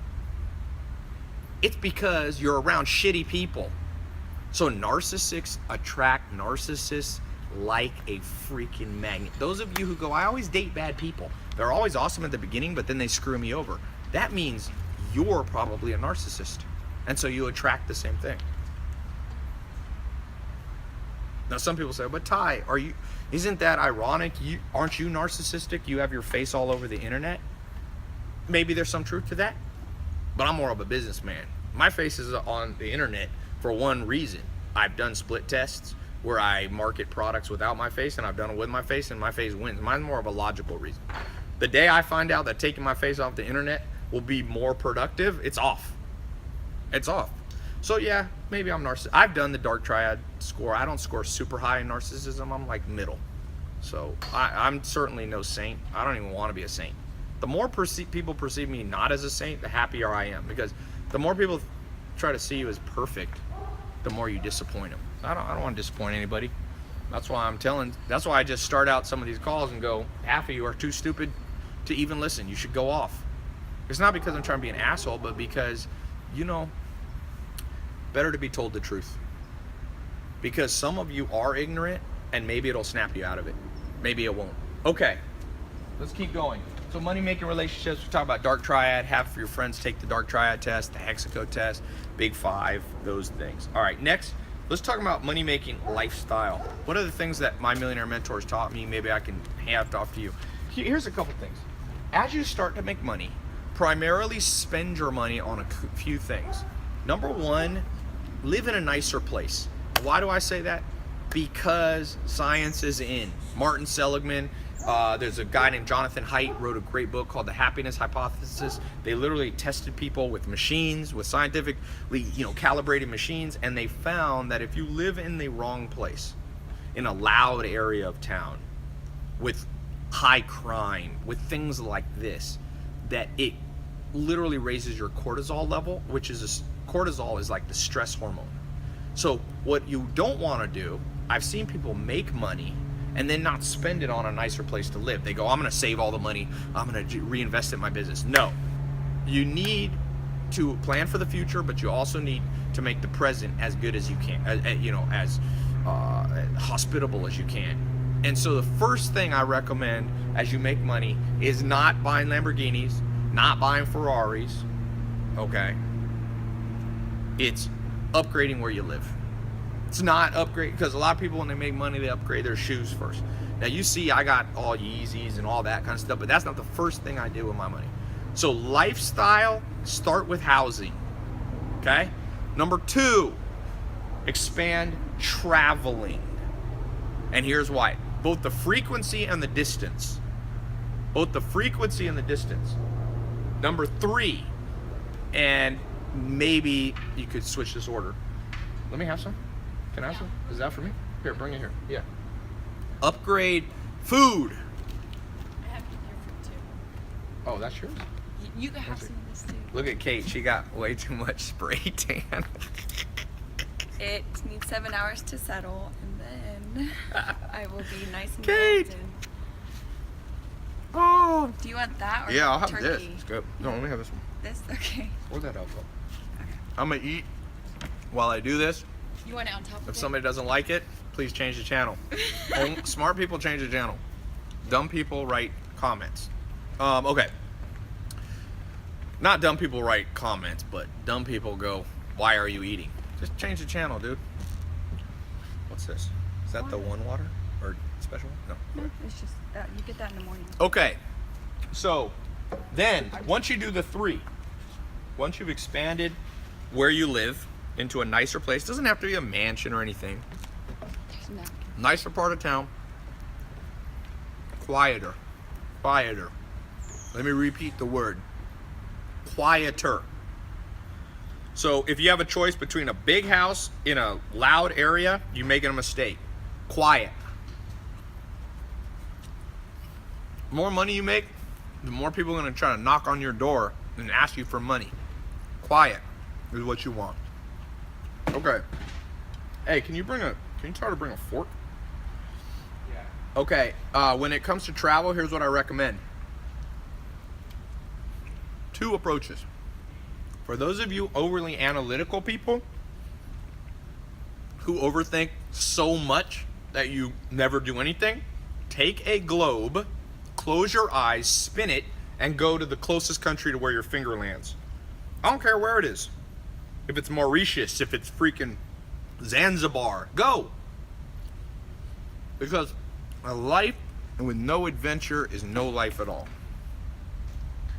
People say, Ty, what's your life purpose? They interviewed me at this celebrity flag football game. The guy goes, what do you really live for, Ty? I said, well, big part of it's adventure. What do you think's better? Money? Being a millionaire and living a crappy life where you sit. I know people that are millionaires, but they got to work 9 to 5 in a cubicle job, even though they own the company. They're just a slave to the work. Or somebody living like the Dos Equis man, life of adventure. I'm an adventure man, so that's my advice. Spin the damn globe and go there in the next 7 days. People say, oh, I can't. I don't know. Well, here's the deal. There's a great book. I forget what it's called. A guy just said, it was either a guy, I can't even remember. It's such a long time ago, but a guy or a girl was basically challenged, and they took on a self-challenge. They said anything they can say yes to for 1 year, legally, ethically, and financially, they would do. So, like, their friends would be like, you want to go salsa dancing Friday? Normally, they were a shy person. They'd stay home. They go, yes. Make yes your default. Make yes your freaking default with your lifestyle. I'll do anything once. Maya today said, Ty, in October, do you want to go to Isaiah Thomas Jr.'s charity event for the Boston Celtics? My default is, sure. Now, I still want to look into the dates. I might not be in Boston. Yes. Cooper Hefner, the son of Hugh Hefner, contacted me this week, and he said, do you want to come to the Playboy Mansion Midsummer Night's party? I'll invite you. I didn't even know he must follow. He follows my Twitter, I guess. Default? Yes. Now, here's the rule, though. You only got to do it once. So you don't have to keep saying yes to salsa dancing. If you go once and it's a piece of crap in your mind, you hate it, I hate dancing, then you don't go. I'll say yes to anything once if it's legal, ethical, and financially feasible, and that you don't have a conflict on the dates. Change your damn life. You'll get richer by traveling more, by meeting people that you wouldn't normally meet in your social circle. Joel Salatin said, there's no change without a change of routine. That lifestyle of adventure. Lifestyle of freaking adventure. By the way, where's my phone here? I want to check here if anybody's applying for a Millionaire Mentor. Let's see. I get an alert every time someone does, so I want to just shout out the people who do. Let's see. I will tell you. Joel Centeno. Right here. Congratulations, Joel Centeno. Lives in Quebec. He's Quebecois. Montreal, Quebec.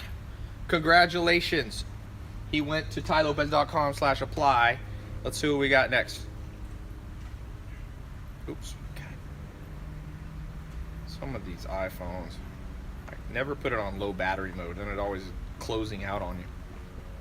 Got a brick right here. No, it's not that. I just had it in the wrong mode. I got some people. Mo Ismail. Congratulations. Where does Mo live? Iowa. Congratulations, Mo. Austin Pritchard lives in Arizona. Congratulations. Alec Zavala. Alec with a K. Panama. Cool.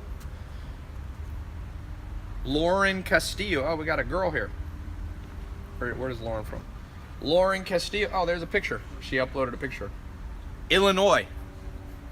So, congratulations. I'm going to keep this open. tailopez.com/apply. If you want me to personally mentor you for the next 12 weeks, I just did the first call Tuesday. You missed it. Dude, people were like, that was the best call they've ever had. I have a small test group. It's not as big as this live and podcast where I'm going to have hundreds of thousands of people. Give me 12 weeks, I'll change your life. If you're optimistic, if you're an adventurer, if you ain't a crappy person, if you're a high dark triad, if you're a high R value person, do me a favor. Disappear from my life, and I'll disappear from yours. We'll do it an even thing. I have, at this point in my life, I have zero tolerance for crappy people because I've tolerated them before, and they're just like cancer. They just grow, and they affect more and more parts of your life till the next thing you know, it's like an octopus wrapped its tentacles around your whole damn life and messing it up. Some of you, biggest takeaway from this call is you're too loyal. Some of you too loyal. Why would you be loyal? Let me tell you a good story. True story. Alexander the Great, one of the greatest conquerors of all time, is from Macedonia. And he went into one of his first battles. I think he was 19 years old. And he was fighting, and the enemy, I think it was the Persians. The Persians realized there was the king's son. His father was a guy named Philip of Macedon. And he came, and they started attacking. So like 40 guys went towards him and were fighting to get to him. One guy got through, and he took his spear and hit Alexander the Great and pinned it. It didn't go through the armor, so it didn't cut him, but it pinned him. So he had him, and so that Alexander the Great couldn't go. And another guy came and was just about to come right. They call it cleaving, where you just cleave with a huge sword and kill Alexander the Great right through his head. Boom, he would have been dead. And as the guy had his arms up, one of Alexander the Great's special forces, they called him his bodyguard, came and chopped the enemy guy's arm off. True story. And saved Alexander the Great's life. And you know what Alexander the Great did? That person who saved his life became one of his closest friends. He promoted him to general, and they were loyal to each other and conquered countries together. Okay? Who's the person in your life that has your back like that? Who is the person? Someone said, hi, Tai, Alexander the Great is Greek. Oh, Lord. Lord help us. So you guys do know that the world geography has changed a little bit. But Alexander the Great, Alexander the Third of Macedon. You're an idiot. Please don't argue about stuff you don't know jack shit about. He was Macedonian, born Pella, Macedon, which at the time, remember, the Greek Empire was bigger. He's Macedonian. The world's changed. Germany was not a country before the late 1800s. You lived in Pomerania. You lived in Prussia. Yeah, anyway. Okay. What if we don't have someone like that? Good question. What if you don't have somebody who has your back? Well, vacate the friends you have, and time to start hunting for new friends. Change your routine. You know, somebody said their friend who had their back died in April. Well, you got to have more than one. You got to have more than one. Wikipedia says Greece. No, it doesn't. People are dumb. I told you there was an empire called Greece was a big place, and then they had Macedonia. There you go. We have all the people from Greece and Macedonia now piping in. Macedonia now became a country again. It's yeah. Okay, we don't need to argue history. Tai, how would I make a good living at 15 years of age? By spotting money-making opportunities. We talked about that. Money-making opportunities. And that doesn't matter how old you are. This age thing got to stop. This is the first time in history where people under 25 are becoming billionaires. So please stop with the, I'm only 15, how do I make money? What does that have to do with anything? If you're selling on Amazon, if you're drop shipping on Amazon, do you think people research the age of the person who's shipping them the product? Do you do that? No, no one gives a shit. People go, oh, Tai, I'm this, I'm that, I'm Latin, I'm black, I'm this, I'm old, I live in Russia. Who cares? Sell on Amazon. No one knows where you're from. No one cares. Just ship them the damn product that they buy in a timely manner, and you'll get high quality, you'll get 5-star rating, and more people will buy from you. Think anyone cares what you're selling on eBay, what you're drop shipping on Facebook, what you're selling on Alibaba? Do you think Alipay? You think anybody cares? Stop with the excuses. There's no need to be, an excuse maker. Next, money making entrepreneurship. So of all the topics, the real way that 99% of self-created wealth, people who didn't inherit their money, it almost all comes from entrepreneurship. Very, very few people ever have a 9-to-5 job and become extremely wealthy. In fact, none. There's not one person on the Forbes list of the 400 wealthiest people in the world. There's 0 people who did it through a 9-to-5 job. 0. So entrepreneurship is important if you're trying to make extra amount of wealth. If you're happy with making, between 50 and 500 grand a year, you can do that through a job, and there's nothing wrong with that. And a lot of times it goes in phases. So you don't always have to be an entrepreneur. Steve Ballmer I had dinner with 2 months ago. He's worth $32 billion. He helped Bill Gates start Microsoft. He was the CEO of the largest company in the world, Microsoft, for about 10 or 20 years. And he was a employee for some of that, So it's a mixed bag. At some point, if you want to make large sums of money, the odds are basically much higher if you're an entrepreneur, because you have unlimited upside. Write that word down, that phrase down, unlimited upside.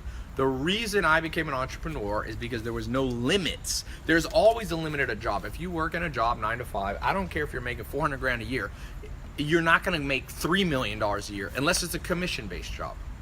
So I'll talk about that for a second. For those of you who want to be in a 9 to 5 job, you need that right now. You need the comfort and the stability of a paycheck. Maybe you have kids or things like that. A commission-based job can be very advantageous, because then you get the security of working for a company that has steady cash flow, as opposed to starting a new business. But if you get the right kind of commission plan, there's no upside. And if I had a 9 to 5 job, what I would do is go to the owner and say, I want you to cut my base salary, but I want you to give me a commission. So only if I make you more money than you're making today do you have to pay me more. That's what you tell them. You go, hey, cut my salary. If you're making 50 grand a year, or you're making 25 bucks an hour, say, look, pay me 15 bucks an hour, but I want a commission. I want a piece of the extra money directly attributed to the work that I do. Directly attributed. Okay?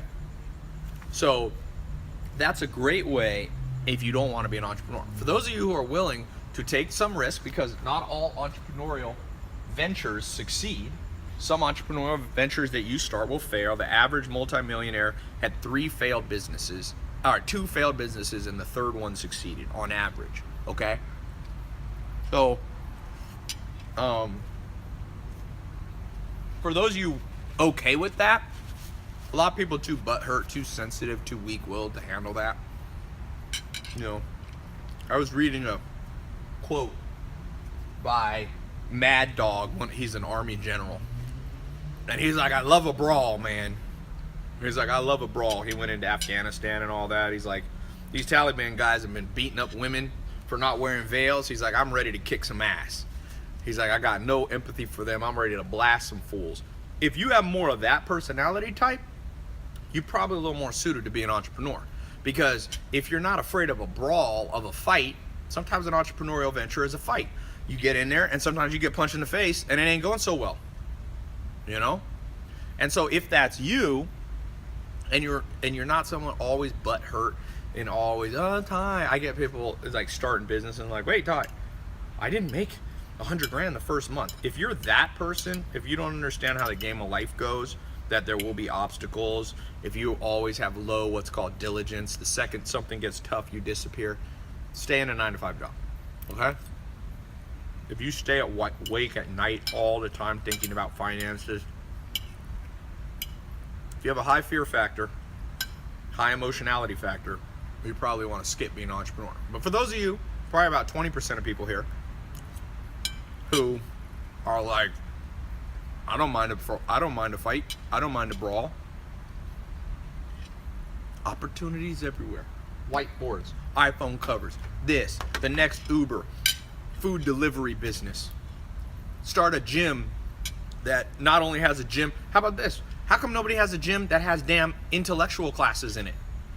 I swear, if I had more time, you start a gym, and it's $70 a month, whatever. You get all the regular gym, But also, while you're doing your stupid soul cycle and everybody's listening to music at my damn gym, I got world-class people training you on something mentally. Why do you only want a six-pack of your abs? You don't want a six-pack of the mind? What do you think's more valuable in the long run for you? Six-pack of your stomach? You know how many dumbasses have six-packs of stomach but don't know shit about life? Yeah, how about have a six-pack here and a six-pack there? Business opportunity, I just gave somebody $100 million business idea. You franchise a gym out, it could be called whatever, I don't know. You know, blah, blah, blah. Call it, what's that dodgeball one? Global? Globo Gym. Like Ben Stiller. Global. Money making opportunity right there. How come nobody's done that? 7.5 billion people in this world. Nobody ever thought of that before? Somebody said 24-hour fitness. No, 24-hour fitness doesn't. You're not listening. 24-hour fitness doesn't train a six-pack of the mind. Dude, I can come up with 100 ideas right now. People say black people can't get loans. Okay, well then don't get a loan if you're black. It's gonna be hard. If you think it's hard, then don't. I didn't get loans to start my businesses. I have before, but I've never started a business with a loan. So, the world's tough, baby. I ain't Twitter, you know? People go to Twitter to whine and complain and to get consoled by other butthurt people. I ain't Twitter. World's a tough ass place, baby. My dad was in prison. I remember wanting a dad growing up. I didn't get a dad. What do you want me to do about it right now? Go to grief therapy? Hold hands and sing Kumbaya with other guys that didn't have a dad? Fuck that.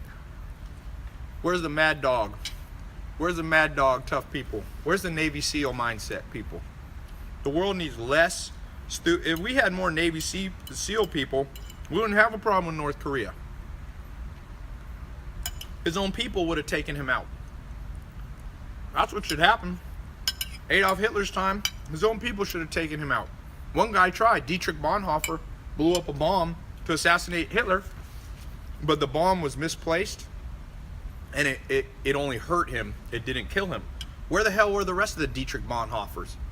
Germany had 80 million people. I can say this because I'm 60% German. I did my DNA test.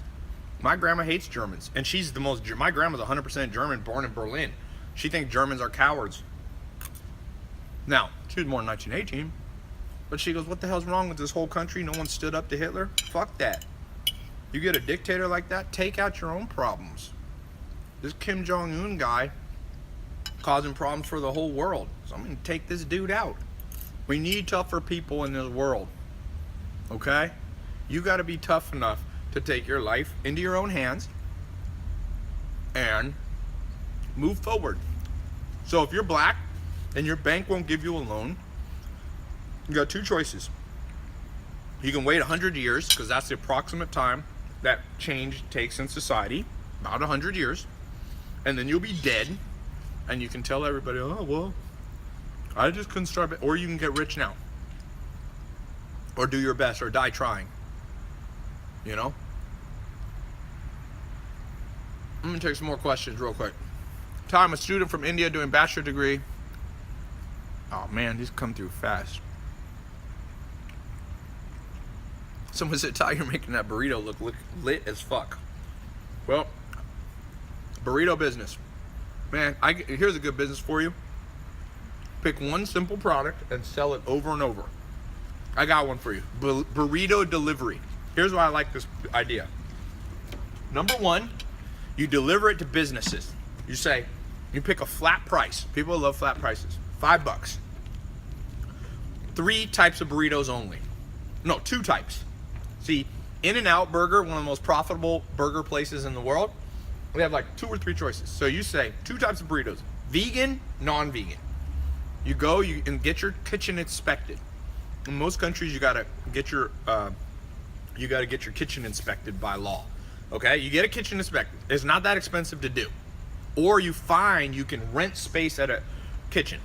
You then cook on Monday a whole bunch of beans, this much, a whole bunch of ground beef, a whole bunch of stuff, and then you freeze them. Okay? Now, just don't lie to people. Don't advertise that you're selling fresh burritos. Just say it's burritos. Just tell people. I make them every Monday. And I will have them delivered to your office. You can order 1 to 100. If they got a lot of employees, you charge $5. Each burrito will cost you a damn dollar. Give them a group discount if they buy a lot. You get 10 businesses paying you for burritos, even if not every employee does it. You got one thing to cook. The more you buy beans in bulk, the cheaper it'll be, so your costs will go down. Money-making opportunities in that burrito right there. How come somebody doesn't have a burrito business? I've never heard of burrito delivery, but people love burritos, man. It's got all the stuff you want. Cheese, meat, it's got carbs, the things that you can put a little salt in it, you put some of your own, make some salsa. It costs nothing, and you mark it up. It doesn't even cost you $1 per burrito, man. That's with delivery. You paying some dude or woman to deliver your shit. Pay Postmates. They'll do it for you. Anybody at 15 could do that. All you got to do, like I said, is most countries you'll have to have an inspected kitchen, or you can rent space in inspected kitchens. So you just rent it on a Monday. You can make 500 burritos. You can make 1,000 burritos easily. Hire 2 people to help you. People will, man, just sit there, roll them up. You could probably get a roller machine. If you were making 1,000 burritos, let's just go lower. Let's go lower. You were selling 150 burritos a week. You know how little that is? 150. In a week, in 5 days, that's 30 burritos a day, Monday through Friday, to office spaces. Guess what? What would your profit be? Well, if you're selling for $5, your gross would be $650. If your cost is $250, you're making $400 a week. That's $1,600 a month on the side, and if you pay someone else to do it, you might not even have to do any work. Now, what happens if you 10x that? Definitely possible. $16,000. You get it going, and then you 10x it, and then you 10x it again. Somebody will take this idea and be making $15,000, $20,000, $30,000 a month. Seriously. Somebody said, "Well, will this really work? Do people eat burritos? Is Chipotle a good business?" You know how many people eat at Chipotle? What does Chipotle basically give you? A burrito. Money-making opportunities everywhere. Okay? Dude, someone Google, how many burritos do Americans eat per year? Some countries don't even have Spanish food there. I went to Scandinavia, Sweden, they don't even have a Taco Bell there. The most popular new restaurants are these like little Mexican places because it's new. Bring ideas from other countries. What do you think made Mateschitz rich? There's a guy named Mateschitz. He basically started Red Bull. He got the idea from an Asian drink company, and he brought it to Europe, and then he brought it to America. He took the idea from somewhere else. Phil Knight, read the book Shoe Dog. What's the story of Nike? One of the biggest brands of all time. He found a company in Japan that was manufacturing a shoe, and he brought it to America. That's the first Nikes. Okay? All right.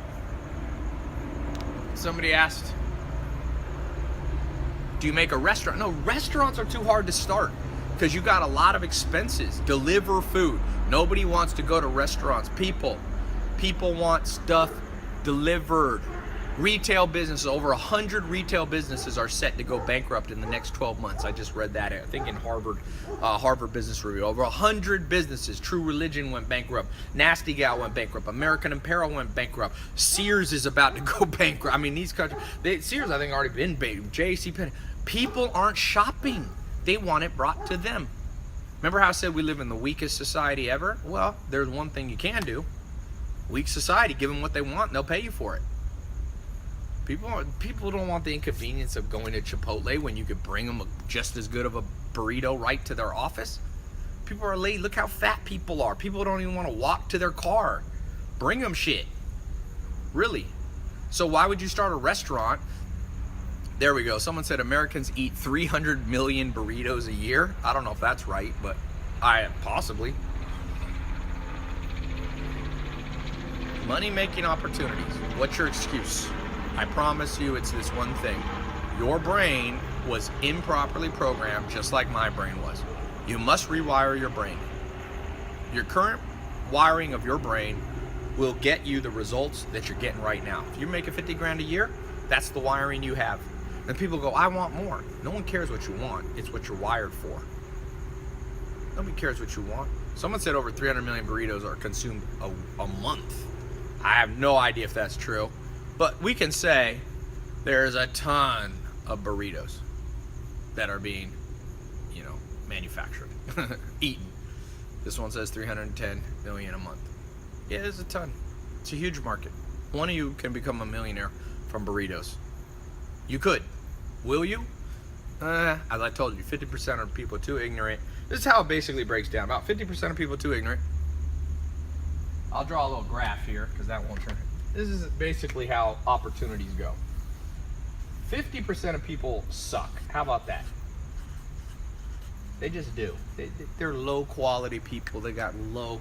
If you look at the character traits that make humans good or bad, there's 25 of them. It is a test called the Hexaco. It'll show you your 25 facets. So there's honesty, sincerity, greed avoidance, modesty, fearfulness, anxiety, dependence, sentimentality, social self-esteem, social boldness, sociability, liveliness.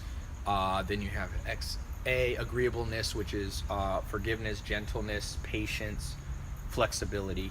Then you have the C, conscientiousness, which is perfectionism, organization, diligence, prudence, and industriousness. And then you have the openness, experience, 5 factors. So those 5 factors are curiosity, aesthetic appreciation, altruistic things. So that's basically, I just named 23 of them. I forget the last one. So 50% of people suck on that scale. They have low altruism, low modesty, high insincerity, high anxiousness, low industriousness, low levels of prudence. So 50% of people off the table. Don't partner with them. Don't do shit with them. Don't talk to them. Let them be friends with each other.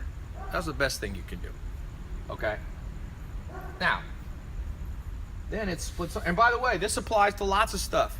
Family usually breaks out similar. Maybe you're lucky and you have a better one or whatever.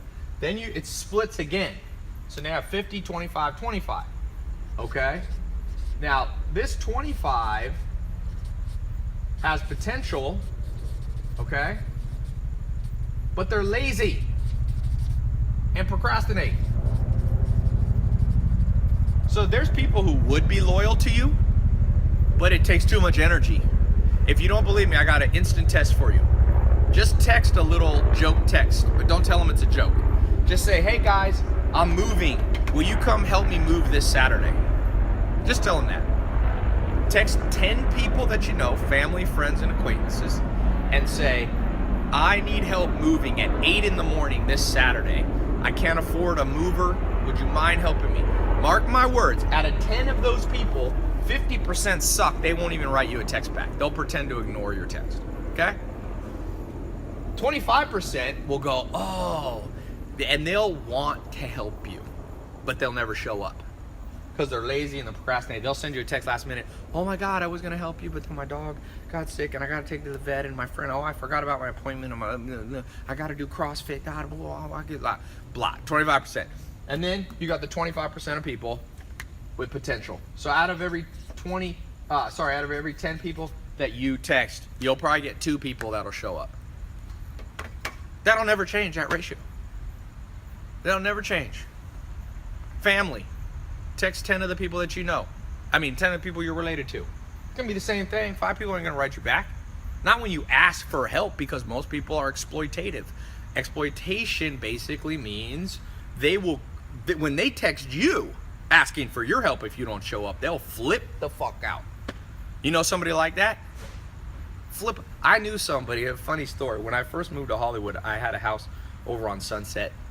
It had a pool in the middle. My friend, 2 friends were visiting. One was this Brazilian girl and one was my friend from Argentina. My friend had this camera that he had just bought, like a $5,000 expensive camera. And we were getting ready to go party. He was in a suit, and she just joked around and she pushed him into a pool. And luckily he didn't ruin the camera. He put the camera above his head and it was fine, but he was kind of pissed because he had to go and take a shower again and change his suit and all that. But he just played it off as a joke. He's like, ha ha, okay, you got me. The next day, it's a true story, that same girl that had pushed my friend in the pool was sunbathing by the pool, just in a bikini, laying there, and he came behind the chair and flipped it into the pool, and she landed in the pool, all wet. And she freaked the hell out. I mean, she didn't talk to him for 4 years, basically, after that. You know why? Because she was an exploitated person. She couldn't see, wait, she was like, my friend was like, wait, you did that to me yesterday, even worse, so I did it back to you and you're gonna flip out? Yes, that's how most people are. 50% of your friends, acquaintances, family members, business partners, when you need a favor, they're gonna not even write back or make an excuse. But God help you if they ask you for something and you don't write back. They'll be butthurt through the roof. Oh, you're not a good friend. They'll gossip. Well, fuck them. You know what my answer to them is? Never talk to them again. Be like, listen, people take about 5 years to change.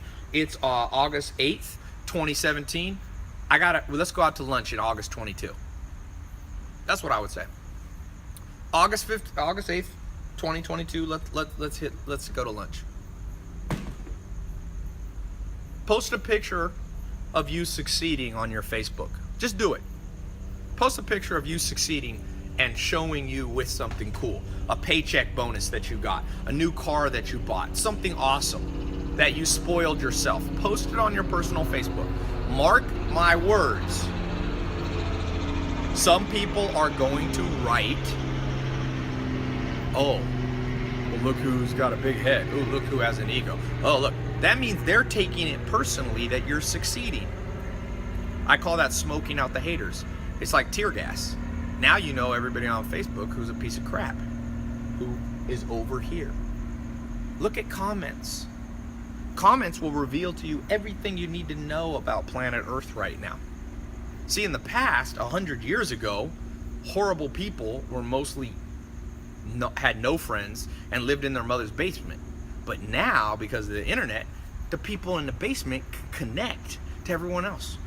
So every virgin 24-year-old guy that no girl likes is sitting there pounding away on celebrities' comments.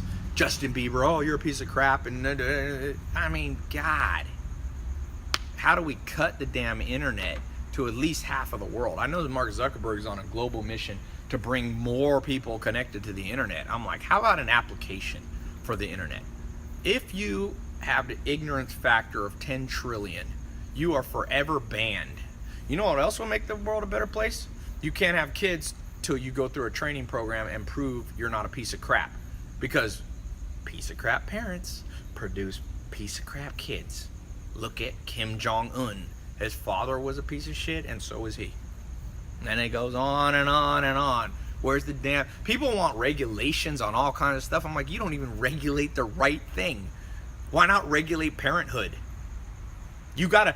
To drive a car, you have to pass a test. What's more dangerous? An idiot driving a car or an idiot having 6 kids? That you and I are gonna have to pick up the burden for the education system and their health care, because they're gonna be crappy people for the next 80 years. Oh, but no regulations there? Oh, internet. One person can go in, hack in, and disrupt the happiness of 1,000 people. No regulation there? Give me a break. People are like, you want to be president? I'm like, no. I'd be king, but not president. Fuck being president. Then you gotta listen. Then all the horrible people who tweet the most, write the most damn things. I feel sorry for Obama, Trump. Why would you want to be the president? Now, like, voters are like your bosses.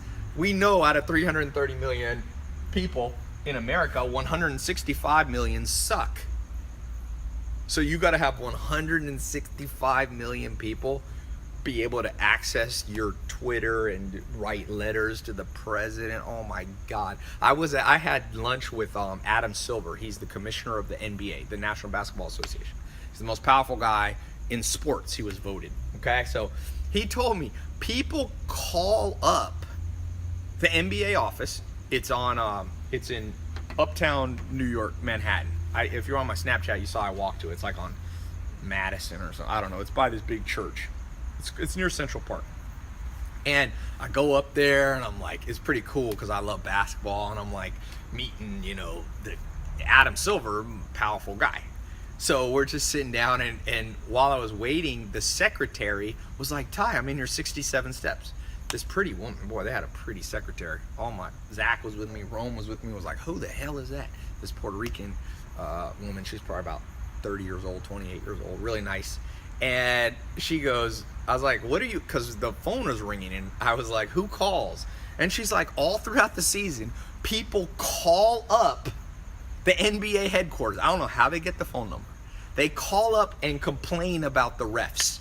And I'm going, are you the dumbest person on the planet? I gotta meet the person who literally thinks they can call the NBA because their team is losing and complain. She's like, I just put them through to a voicemail that we don't listen to. So people are there leaving 15-minute voicemails. That's like what it's like to be the president.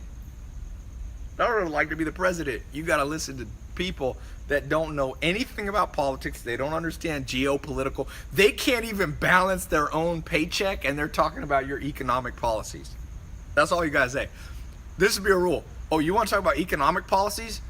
Dude, your Bank of America account has overdraft fees right now. You're going to tell Donald Trump or Obama how to manage an $18 trillion GDP? Who the fuck are you? Can we trace these phone calls using, the Julian Assange and all these WikiLeaks guy? This is my plan, okay? This is my plan. I'm getting off topic, but I like this topic. And this is a free call, so I'm going to give a shit if you're satisfied or not. For those of you in my paid program, I'll make sure you're satisfied. This one, I don't care, because you get what you pay for. So this is just me, venting. So my plan is, here's how you make America great again. Make America great again, this big slogan that got Donald Trump. I'm all for that. I'm a patriot. I like America. I don't think America's perfect, but it's a pretty good damn place to live. I can't think of a better place to live overall, okay? Especially California. I love California. Everybody who hates America, who protests, and every crappy person in America, we send them to France. Because France always looks down on America and thinks they're so much better than us. So we just send them all the crappy people. And just so you know, this sounds crazy, but do you know how Cuba cleaned up its act? In the early 1980s, if you've seen the movie Scarface, it's a true story. Fidel Castro took all the crazy criminals, every one of them out of prison, and put them on boats and sent them to Miami. And guess what happened in Miami? Crime went through the roof and crime dropped in Cuba. So it shouldn't really, the whole thing about building a wall and this and whatever, I don't know. I don't know enough about it. I don't want to speak, but great. We want to keep bad people out of America. But what about the good people who are already citizens? How the hell do we get rid of them? One thing we could do, this is how I think you do it. You pay them. So you just say, listen, we'll give you 50 grand and a ticket to live in France. And we buy your passport and you renounce your citizenship. That will be the greatest thing, because then you're not forcing anyone out, so it's not unethical. It's 50 grand and they're gone. And trust me, those people are costing America more than 50 grand. Then every passport of crappy person that's out, you would open up their spot to a good person somewhere in the world who wants to move to America. France, all these countries that look down on America, good. We'll send you all the people that we can't stand and see how your country goes. So I don't like countries that look down on America. I see that sometimes. Even though I do think it's okay to criticize countries, but America's a big country, so we're the big target. Everything's bad. Bullshit. America's like, everything's bad in American healthcare. Is it really? You been to Canada? 9 months to see a medical doctor? Move to Canada then. You be coming right across the border in Detroit when you need to see a physician. People are dying because they can't get through. So please, America's not perfect. America has a lot of stupid stuff. But America is not evil. And France isn't evil. But French people are annoying. They truly are. The most annoying people I've ever met. Sorry, French people, but I just got to tell you the truth. Although my first love, the first girl I loved, was French. So French women, I've had a better experience with. French guys are like Machiavellian, annoying ass people. Not all of them, but most of them that I've ever met. I'm sure this is very politically correct what I'm saying. Sometimes people are like, Tai, I Google you and I see negative things about you. I'm like, yeah, because I speak the truth like this. How do you think this works for people? French people probably be in every Reddit forum. Who is this guy? He's talking shit about France. France, we've had to save your... There's one great thing about France. They saved America in 1776. So we do owe them a great... So 200 years ago, you guys were awesome to us. Ever since there, we've been bailing your ass out of wars. You lost World War I instantly, World War II instantly, and now we saved you.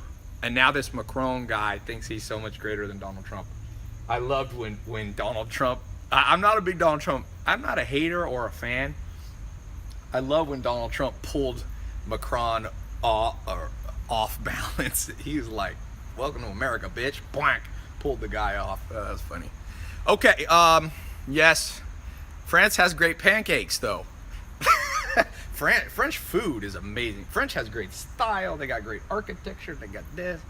But, yeah. They also got 25% unemployment.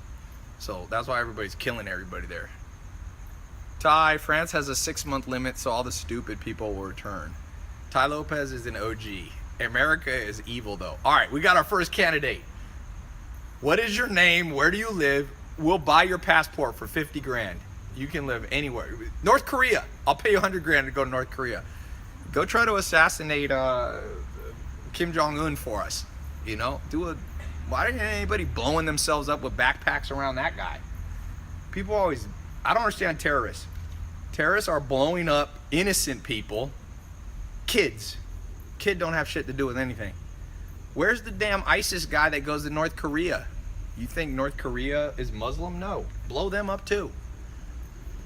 What if we did that? We emptied Guantanamo Bay and we said, if you successfully kill Kim Jong-un, we'll take this ankle bracelet off. Just do the Mark Cuban thing. I mean, do the Cuba Fidel Castro thing. Dump all of the suspected terrorists in North Korea, and anybody who eradicates our problem, you know. Somebody said that's a terrible idea. Yeah, I'm just speaking my ass. Okay, let's get back to making money. Someone's thinking, oh, I beat you to it.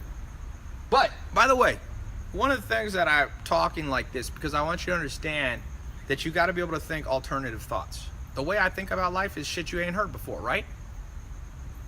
Is anybody saying this in the media? No. So you got to learn that you got to find a different set of people to learn from. The things I talked about with money, you're not going to learn it in college. Some people are like, Tai, I'm not going to pay $1,000 to be one of your classes. Well, then take the $1,000 and go to community college. And call me in 10 years when you're broke. You think you're going to learn shit in community college? People are paying $1,000 per quarter in community colleges. You know why they're community colleges? It's because the professors weren't good enough to be at real colleges. So why you want to go learn from the subpar people? I understand why people want to go to Harvard. I get it. You go to Harvard, you get the world expert, the world top economist teaching your class, the top psychiatry. You get, a psychology professor. But people doling out money. Why not take that $1,000 and start a business? Then you can go to community college for the rest of your life. You know? Somebody said, Tai, but I learned a lot in community college. Yeah, but you don't know what you didn't learn. It's not what you know that helped you. It's not what you don't know that... It's not what you know you don't know that helped you. It's the unknowns. How do you know they treated you well? How do you know they taught you well? How's your income look? Armando. How's your income since you went to community college? Let's just real talk here. People lie. This is one of my favorite sayings I ever came up with. People lie, but numbers don't. So Armando, could we see your tax return before and after you went to your community college? I want to see, you invested time, energy, and money in your community college. Was it worth it? Because you lie, because people lie. But show me the numbers, then I'll believe you. Numbers tell the truth, boy.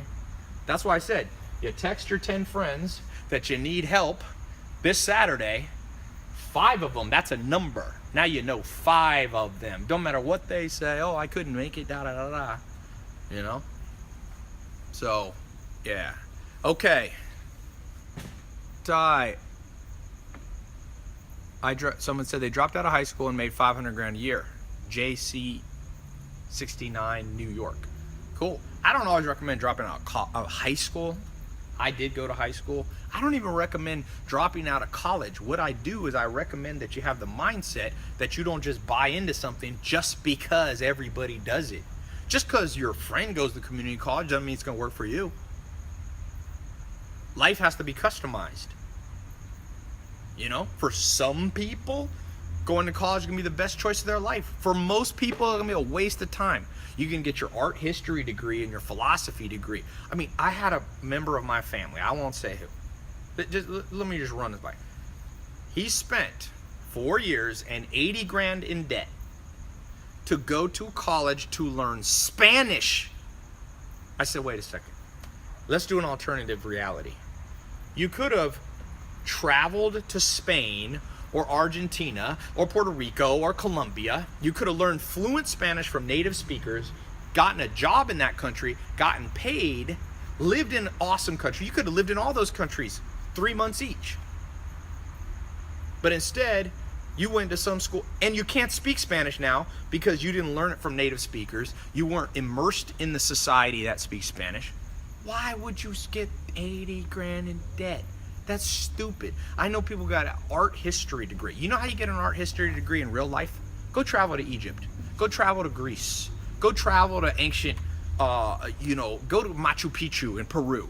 Then you see it firsthand. Why you want to learn it out of a textbook when a professor lecturing you on those subjects?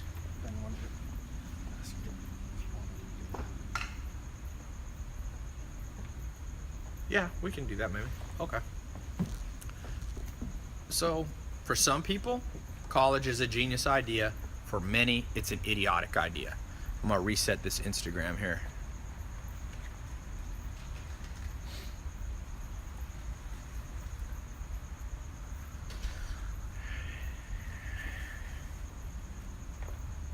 I gotta talk to Instagram. Please explain to me the logic that you can only do 1 hour live Instagrams, but then the second it's over, you can reset it and turn it on.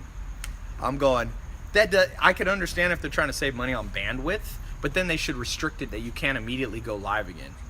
There's so many opportunities. Let me just tell you this. The fact that 50% of the world sucks means there's a huge vacuum of opportunities, because if everybody had potential, so 25% of people are lazy, procrastinate, 50% of people don't have anything to their airheads. That means you're only competing with 25% of the world.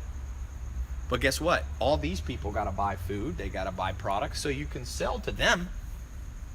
You know, iPhone, it's a smart device built by Apple, which is in this category, but they don't, idiots buy it too. So you can make money from 100% of the human population, but you only have to compete with maybe 25% of it. That's why there's never been a time to make more money. But you need to rewire your brain.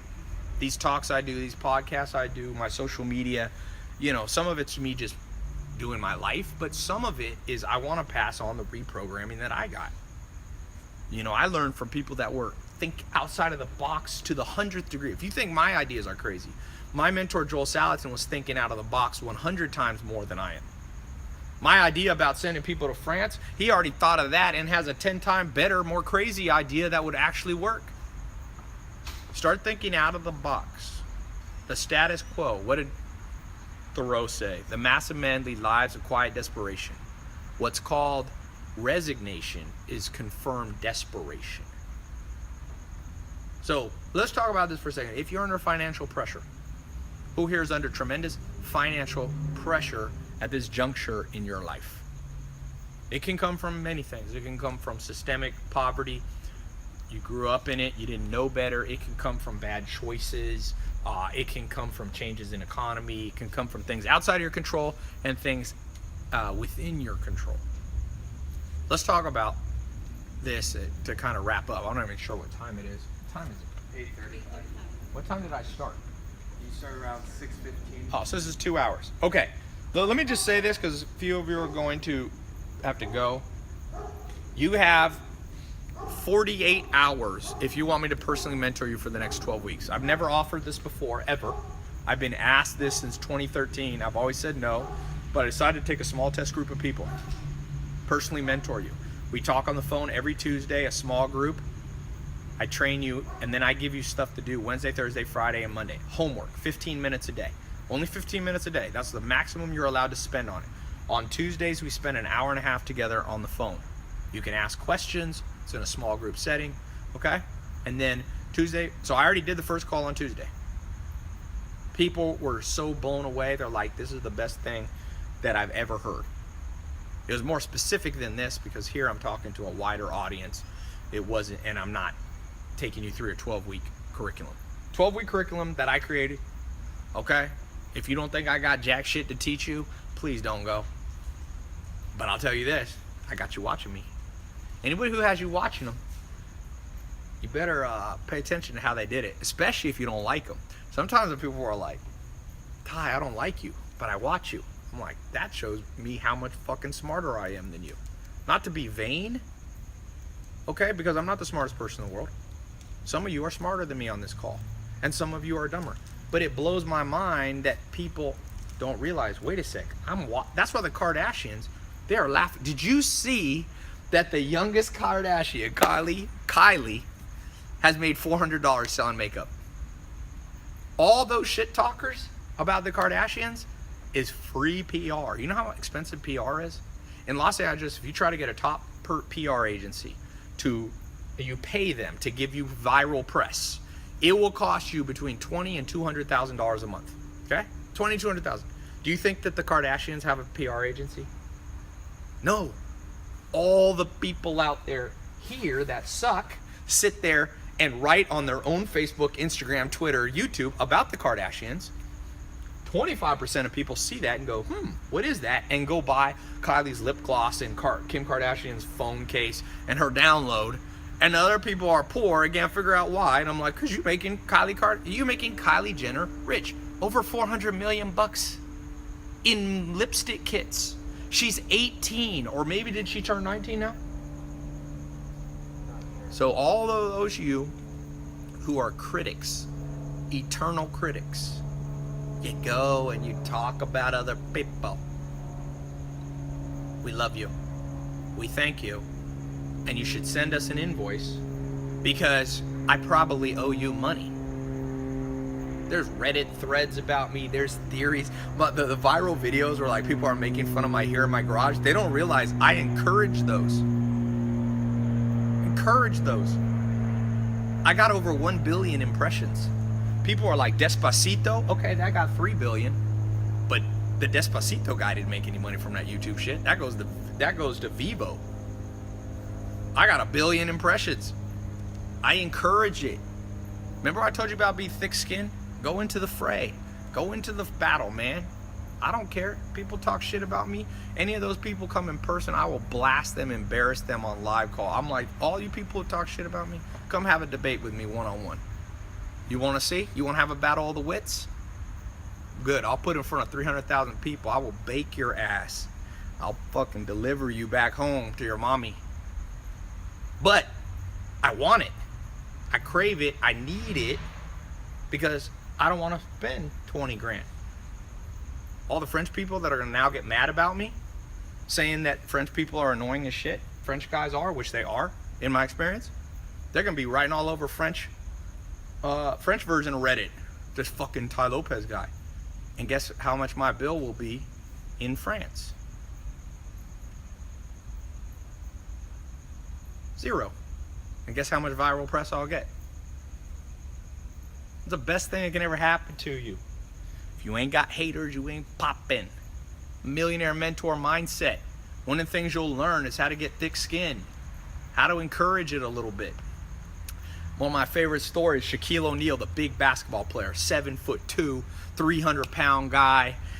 He one of his first years in the league, he played against a guy named Hakeem Olajuwon. Hakeem Olajuwon was an OG. He was from Africa.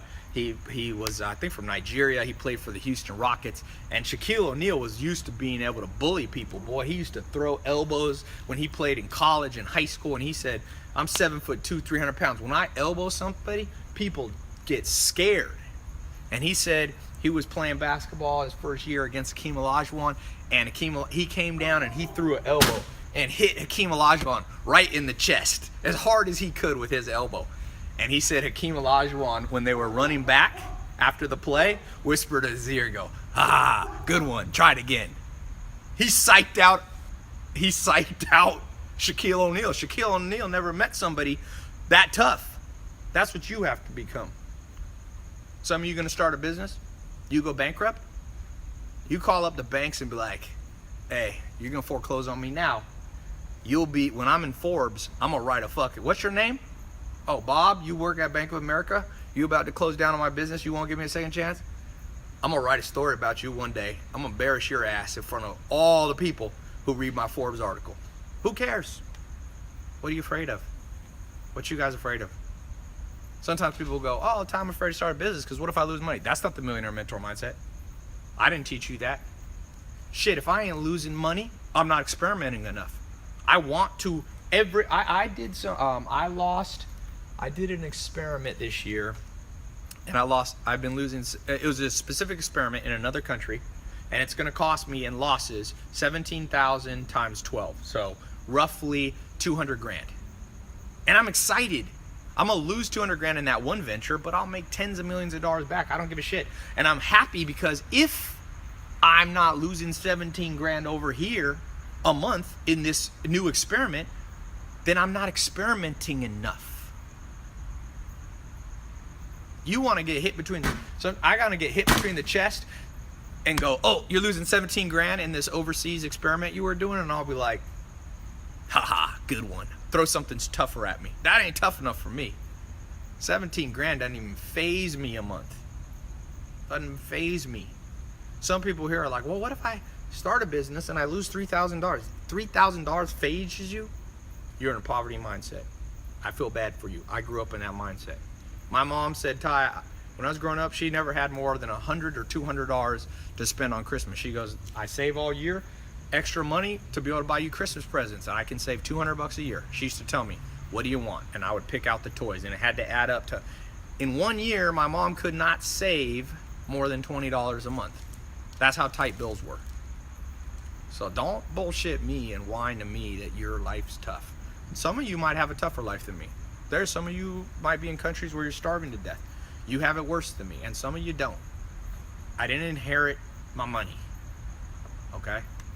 I'm not like Donald Trump. My dad wasn't super rich, and I don't even fault Donald Trump. Donald Trump did good. I mean, his dad didn't give him that much money, but I didn't have that opportunity, you know? So my answer and question to you, my answer is toughness.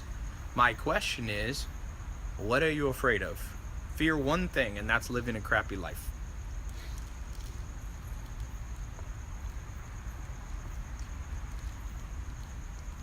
Somebody said, no one's starving to death if they're live streaming on their phone. They might be live streaming on someone else. Let's see.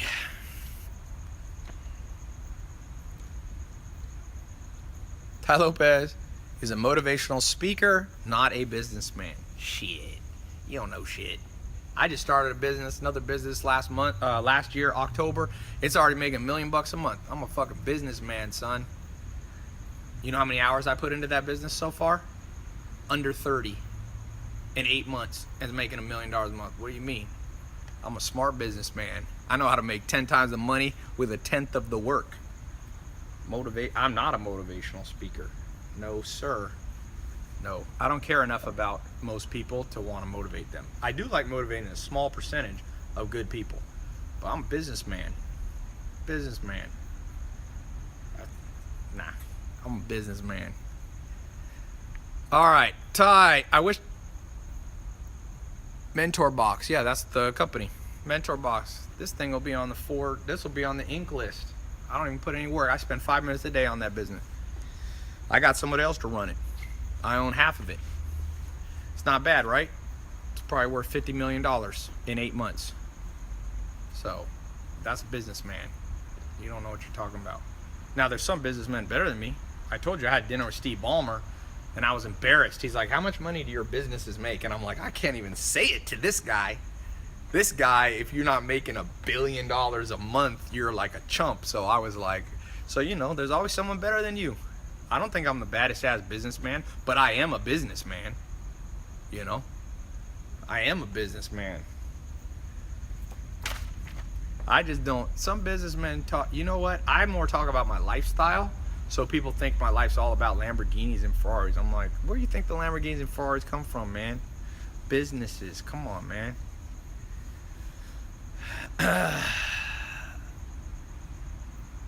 Tai, are we wrapping this up? I gotta go to bed. You guys can leave whenever you want. I just want to say this. Like I said, oh, let's see who else is getting in.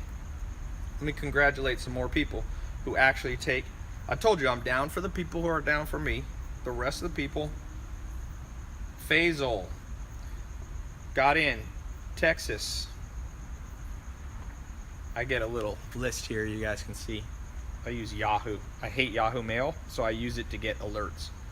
Nicholas Gaspari, New Jersey. Congratulations. You were applied for the Millionaire Mentor Program. Jesse Fabian, California. That's the first person in California that got in, my hometown. Timothy Driscoll, Maryland. Congratulations. Welcome to the program. Greg Amos. Congrats, Greg. Where does Greg live? Oh, there's a pic. Sometimes people send in their picture. They can attach it to their profile when they make a login. So that's kind of cool. Greg, where are you from? Missouri. Chris Chumani, I think that's how I say it. Washington, not DC, Washington. Denise Jocelyn. I like to see females becoming entrepreneurs too. It's not just men. Washington. What's the odds? We got 2 people from Washington at the same time. Christopher Cook. Oh no, that's the 67 steps. I have other programs too. Bronson Nishikita. Is that Asian name? That is it. Bronson and Nishikita. That's interesting. Jose Escobar. Pablo. You know El Chapo? New York. What's up, Jose Escobar? Monica Buenrostro. Oh, there's a picture. She's pretty. Doesn't matter. You don't have to be pretty to be in this, but someone would be butthurt that I said she's pretty. Nolvin Madrid sent in a picture. Congratulations. Where are you from? Florida. I thought this showed age. Jorge Gonzalez. Oh no, that's for the social media program. We got different programs. I get alerts for all of them, but I'm just reading the ones. Pedro Lontop. There's a picture. Congratulations, Tennessee. Give me 12 weeks. Change your life. Tai, were you born rich? I'm just gonna start telling. You know what I'm gonna start doing? Just telling people. One time I did a live stream. I was like, everything's rented. You know, this isn't even my real hair. This is a wig. All Lamborghinis are actually plastic covers. I put them on top of a Honda Accord, and I'm actually broke. And but man, if I'm broke, I'm the most genius businessman of all time. I'm like the #1 advertiser on YouTube in the world, besides, you know, like Coca-Cola and the big brands. #1 in the world, but I'm broke. Shit. I should get an extra award for that, man. I got you saying my name.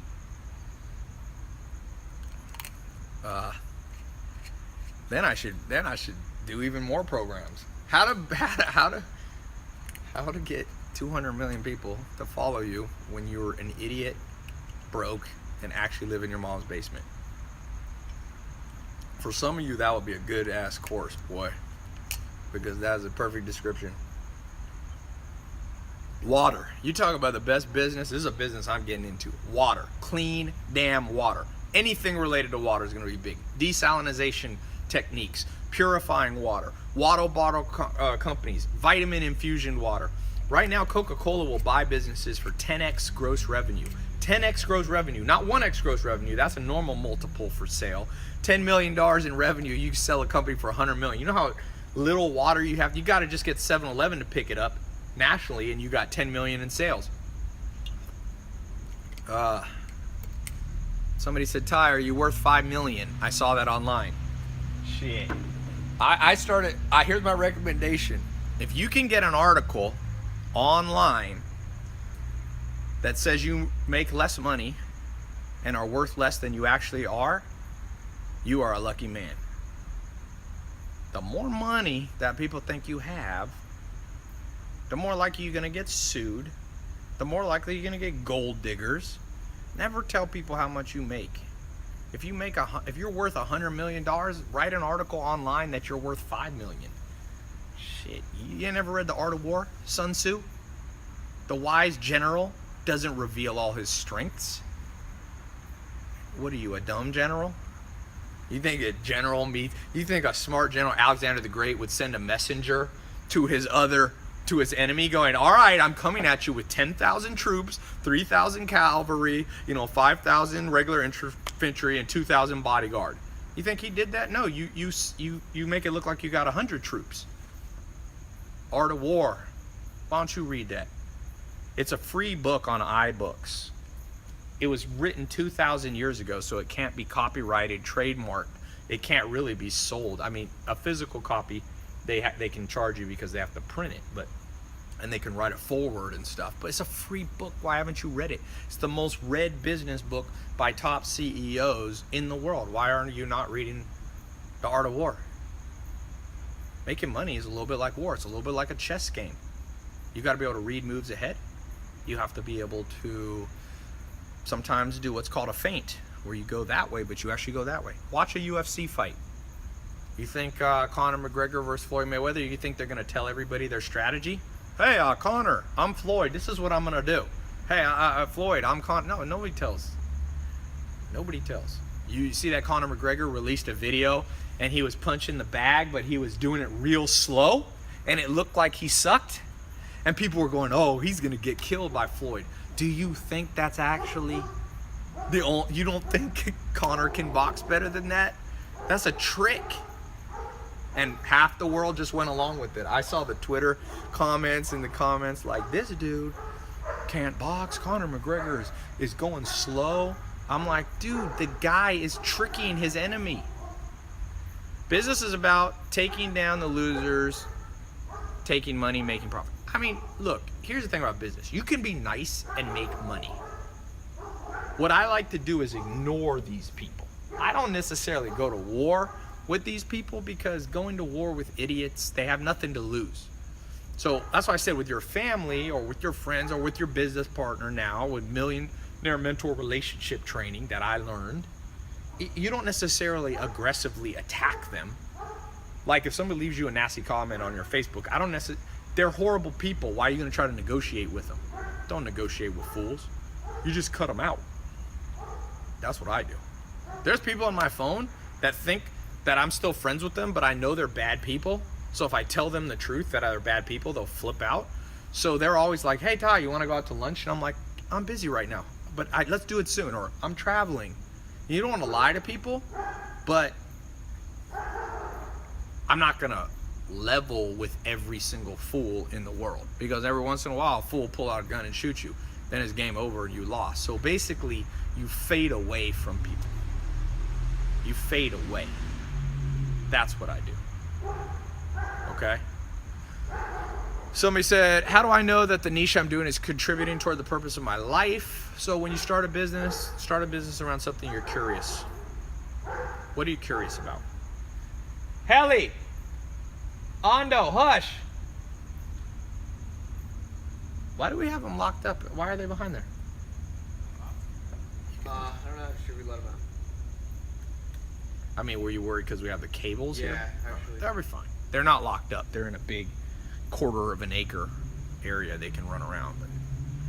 But someone said, I'm liking this so much. Ando, hush!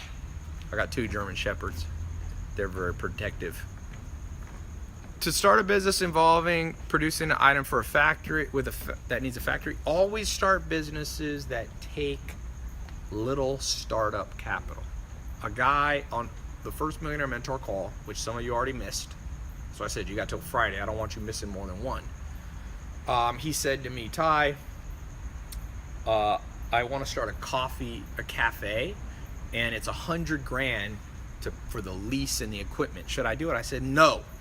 First, make sure you test the product out of your kitchen. Can you sell coffee delivered to people? First, make sure there's demand. So many people launch businesses, they haven't tested demand. So you need to test your demand before you go out and even get a factory to create a product, okay? Yes, Danny says you validate your business idea. Actually, yes. Tai, why are you always around women? Well, I'm a straight man who's not married. That's one of the questions I get that I never quite understand. Like, why are you around a pretty girl? Well, okay, I guess I could be around the least attractive girl that I ever meet, but do you want to be around the person you find the least attractive?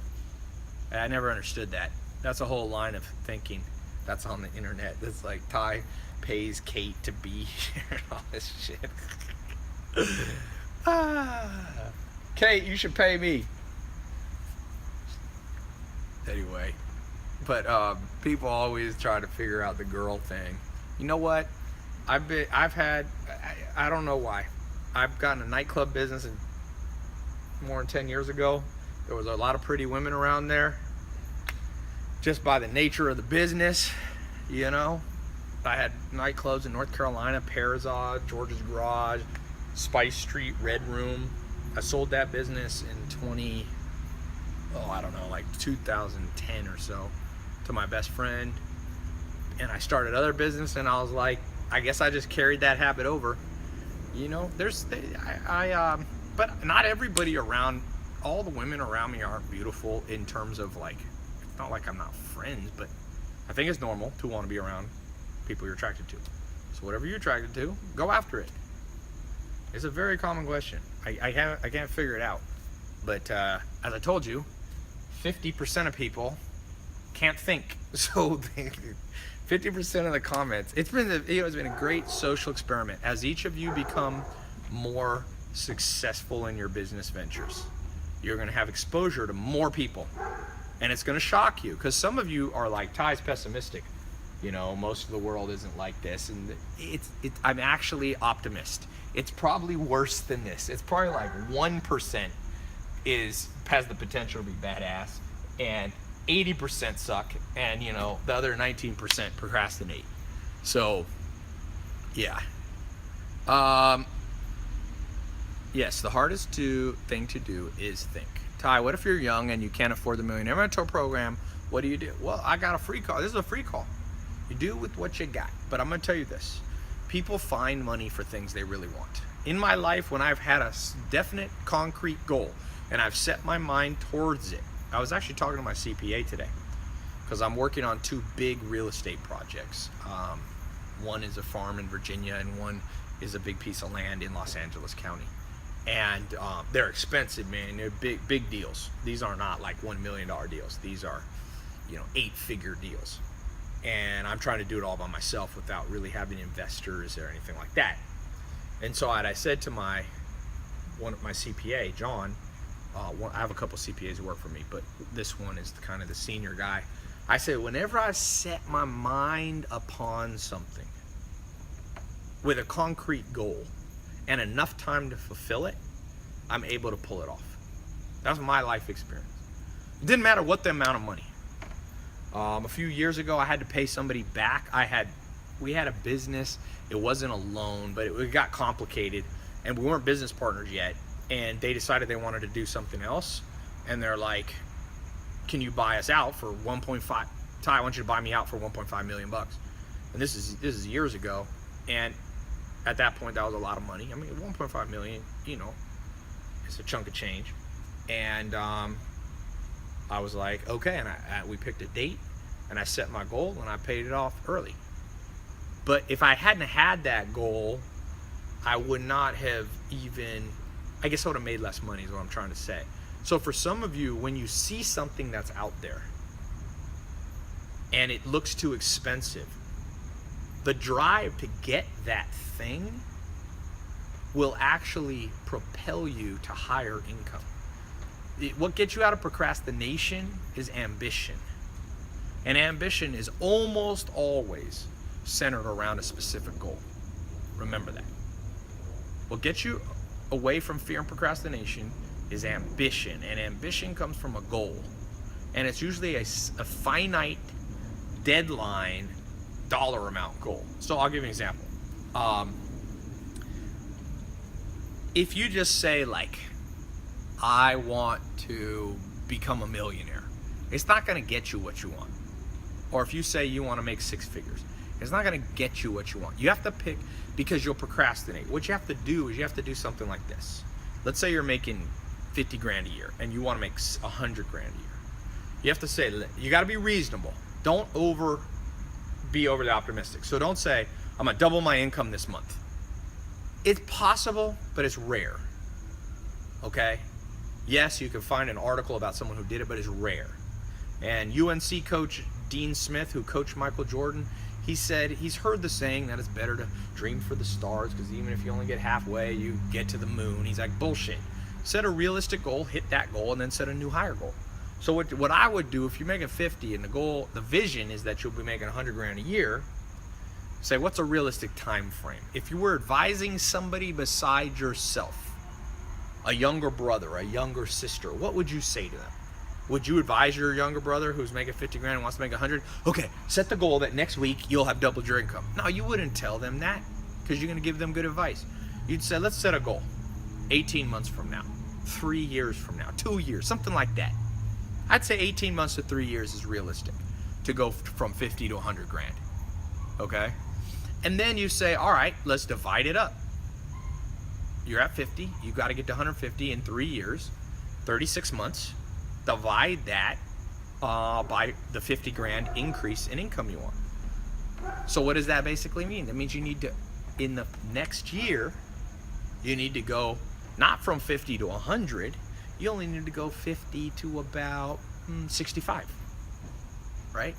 65, 70. And then the year after that, you need to go from 65, 70 to about, 85. And then the last year, you make the jump from 85 to a little over 100 grand. And so that is extremely important, that you think that way with your goals. And that's what creates hardcore motivation, which breaks procrastination. And it's that ambition. And what's even better is if you can pick a tangible item that's a little bit selfish. Not too much, not too selfish, okay? Not too selfish. Like, you don't want it to be, I want to have 100 grand a year so I can just freaking do blow and sleep with hookers or something like that. Because goals like that, they're too edgy. You need support of other people around your goals. If your goal is too edgy, you lose people, you lose allies. All smart generals have allies. Nobody wants to go to war by themselves. Every American war we've gone through, we've had allies. Every successful one. Vietnam War, we didn't have many allies, and we didn't win. I mean, we had the one of the Vietnamese armies, the non-communist one, the South, but we didn't do so well. We didn't have enough allies. World War II, we won, and we had England, we had France, we had Australia, we had New Zealand, we had Poland, we had Russia, we had, Sweden was neutral, but Norway, we had the Dutch, we had, I believe Greece was an ally. Romania, I think, was one. They were attacked by Nazis. Even the Czech Republic, Czech Republic was in Nazi hands, but they were anti-Nazi because, they didn't like Hitler. So you got to ask yourself, do your goals have potential allies? And the way you get allies is having goals that aren't too extreme or too selfish. So it's okay to have a goal that you want a Lamborghini. But a better one would be like, I'm living in a little house with my family and I got kids and I want to get a place with double the square footage so my kids got a backyard. And of course there's some selfishness to that. There is some selfishness to that because you want to live in a nicer place yourself. But I like those goals that are aligned with other people. Is the goal of financial independence after college too extreme? Well, it depends. How much of debt did you get in college? How quickly after college? You know what I'm saying? Hey, Mel, tell Kate to come here for 1 second. Is she in there? Okay. Where are we? Anyone?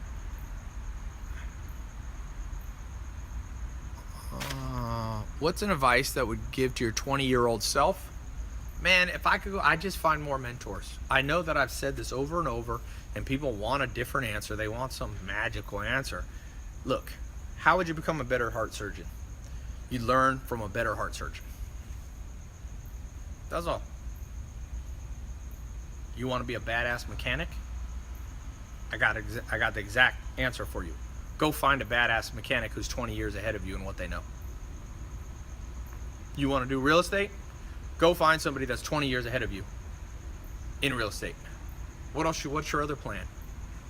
Take a community college class? That's some people's plan. Some people are like, I want a job.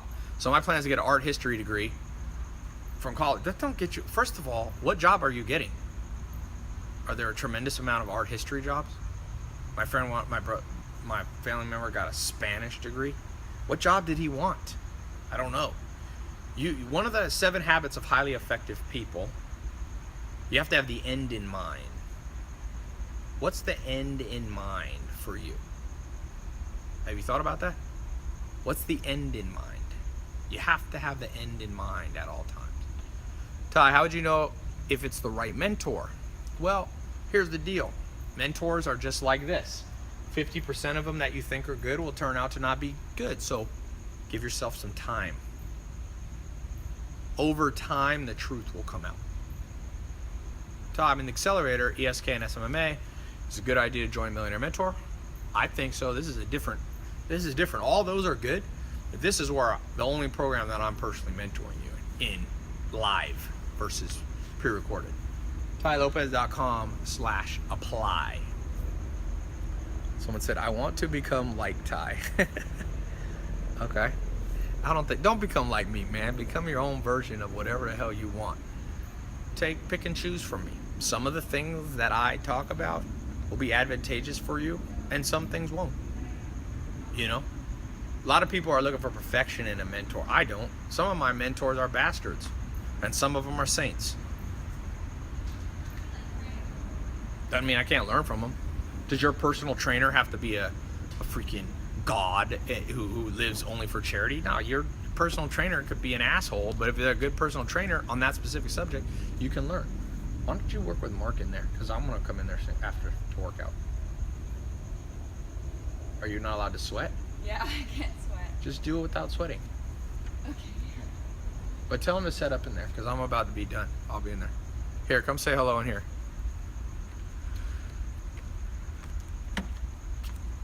Oh, my nips. Look how dark Kate's face is. Wait. Dang, I look good. No, you don't. You look Yes, like I you do. look like you got attacked by a spray paint can.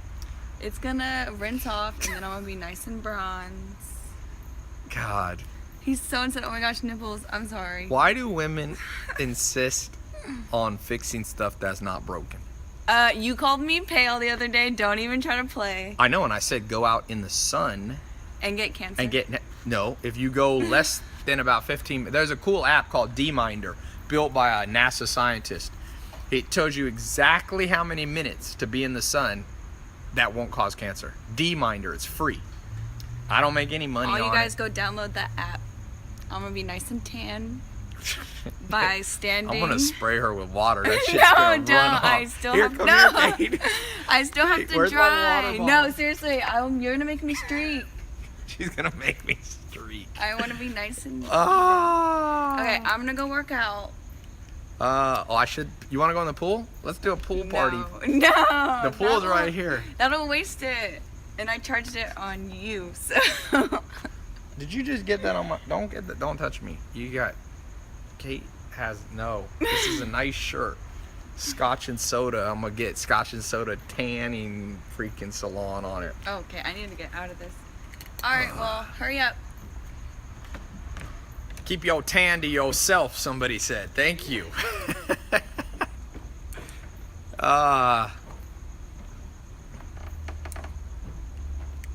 Somebody said, I'm 17, where should I start? 17, you start exact same place you start at 73.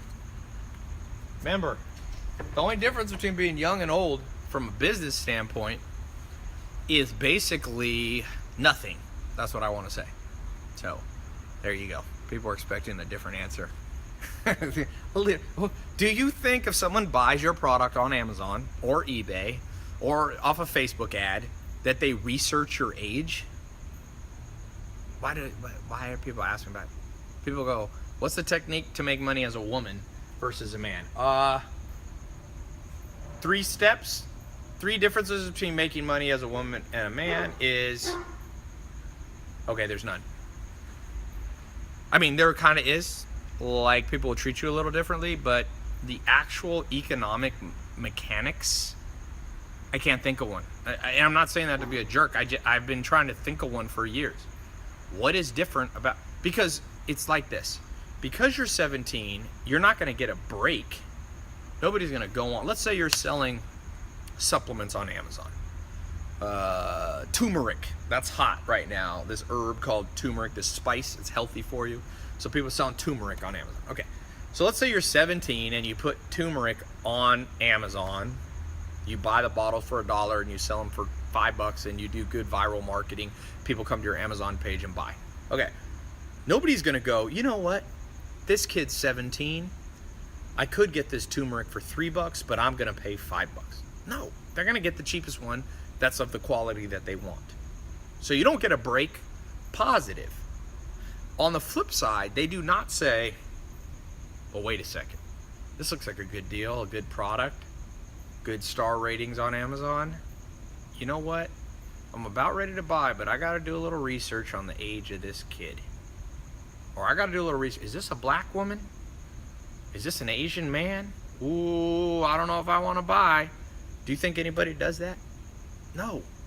They just buy based on the integrity of the product, the quality of the product, the quality of the marketing, how quickly it'll be shipped to them, and the price.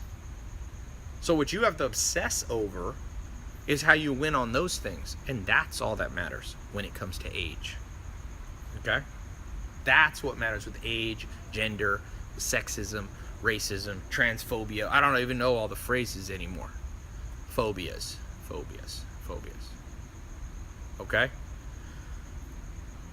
Is there any way to work for you internationally? Right now, I'm not really hiring.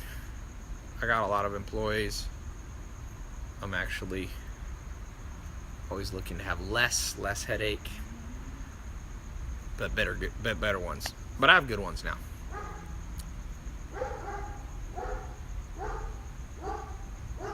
What should you do now that you're out of high school and have $5,000? Well, $5,000 in some ways is a little bit of money, and in other ways, $5,000 is a ton of money. So don't spend it too fast. How fast did you become wealthy? You know, I spent about 7 years learning from mentors, not trying to make any money. So if you count those 7 years, I had 7 years where I wasn't really trying to make much money. I was just learning. After those 7 years, it took about 3 years to really start to make like 6 figures. Maybe a little less than that. So I consider those 7 years was, 7 years was somewhat of a training program. I don't know that I need that 7 years. I would have needed the 7, but I enjoyed it and I was doing stuff. Someone said, Ty, make a millionaire in person. Done it before. Would you recommend investing in stocks? Yeah, but you gotta learn it. You lose a lot of money in stocks and you can make a lot of money. It's more about the educational level and the skill level. It's kind of like basketball. Can you make money with basketball? Yeah. Can you not make money with basketball? Yeah. What's the difference? If you're good at basketball. Can you make money playing soccer? Yep. Can you not make any money playing soccer? Yep. So someone said, Tai, I learned stocks. It was a waste of time unless it's long run. Well, not really. You probably didn't learn very well. That's not really true.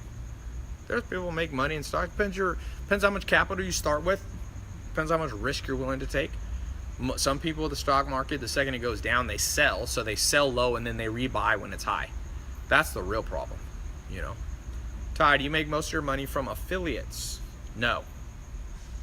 Nope. That's not a large part of my income per year.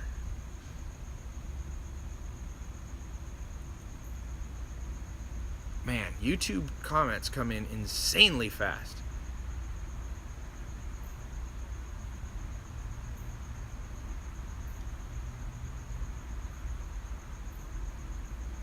In regards to digital marketing, which industry would you say is currently the most profitable? Oh man, too many money making. Everything about there's too many money making opportunities. The issue is not finding one. The issue, there is money in whiteboards and this in burrito. Everything that I put in front of you, this water, somebody would be rich. This business right here, I want to get equity in this company because I've been doing free marketing without even knowing it because I always post snaps of this company probably making, I have no idea, but I'm guessing they're making $2 to 10 million bucks. Some dude in Texas like got his mom's recipe and made this little bottle. I love these businesses. I swear I'm pissed that I didn't start this. It looks kind of cool. It's got a little picture. Shit, you could get anybody to draw that on Fiverr for $5, make this label for you. It's got a cool little seal and it tastes good. But all that's in it's habaneros, vinegar, cayenne, peppers, Spanish paprika, garlic powder, onion powder, guar gum, salt. It has 5 calories per serving. Like, why haven't you made something like that? It's easy. You can make it in your kitchen. You can test it in your kitchen. Test it on your family till you find the recipe that everybody likes.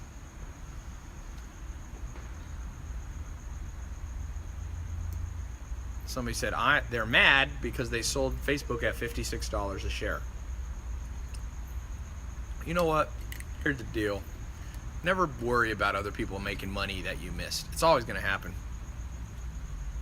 You can't get every opportunity. Remember what Mark Cuban told me. You only got to get rich once.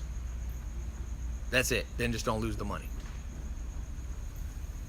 Who were my initial mentors? First was Joel Salatin. Second was Alan Nation. Third was Gary Townsend. A guy named Michael Murphy. Then I had a guy named Mike Steinbach, Al Howell, John DeWar, and that was old school, my old school mentors. Since then, I've had a lot more. I got guys like Dr. David Buss. All the stuff I'm talking to you about psychology, that's from Dr. David Buss, who's pretty much the preeminent scientist on evolutionary psychology.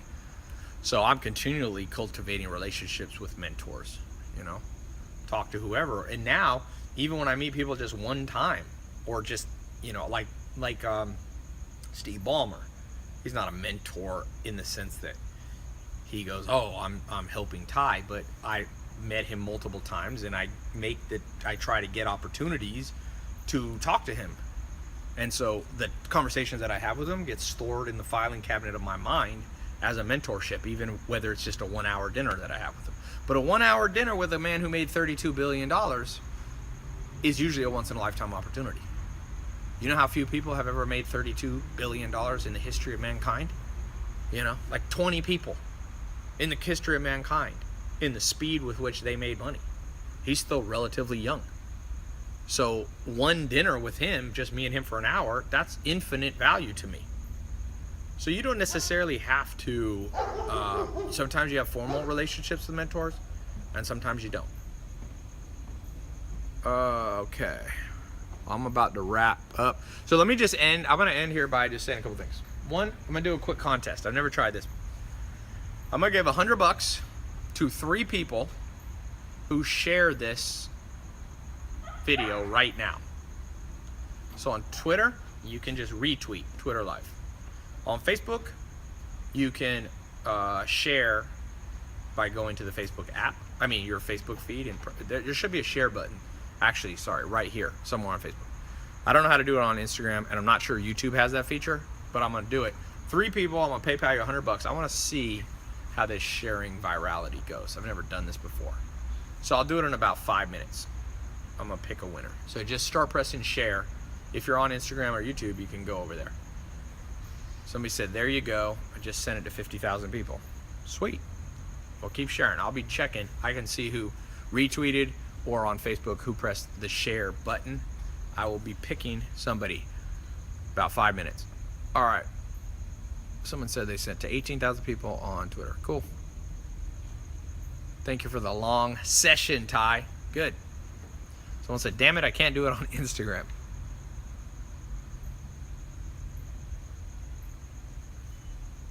Always be experimenting. Little millionaire mentor tip for you guys today. Another one. Should be testing at least 17 things per day if you can.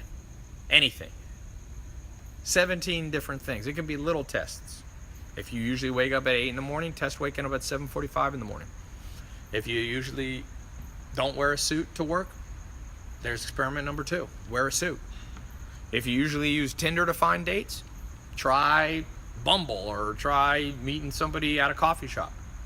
If, you know, one of my business partners is this guy, he's kind of a nerdy guy, makes his company, first company ever, just passed $1 billion in revenue. He's a very smart guy.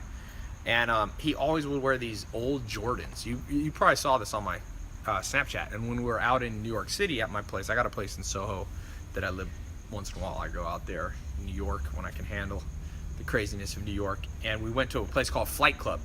Flight Club is a shoe store. And he always been wearing these Jordan Zeros, I call them, because they're the worst Jordans I've ever seen. And I made him buy some nice ones. They're well, which ones did he get? Well, I made him buy some Yeezy, which ones did we get? Forget what, Turtle Doves or something like that. And he bought some nice shoes. And he's like, Ty, I don't want to spend $1,000 on this. And I'm like, trust me, you got to dress to impress sometimes. And people notice what you're wearing. So today, he WhatsApped me. He's like, dude, you can't believe how many people complimented me on the shoes. And it's opened doors of conversation and business networking and this little stuff like that. So I said, his name's Alex. I'm like, Alex, you got to experiment more, man.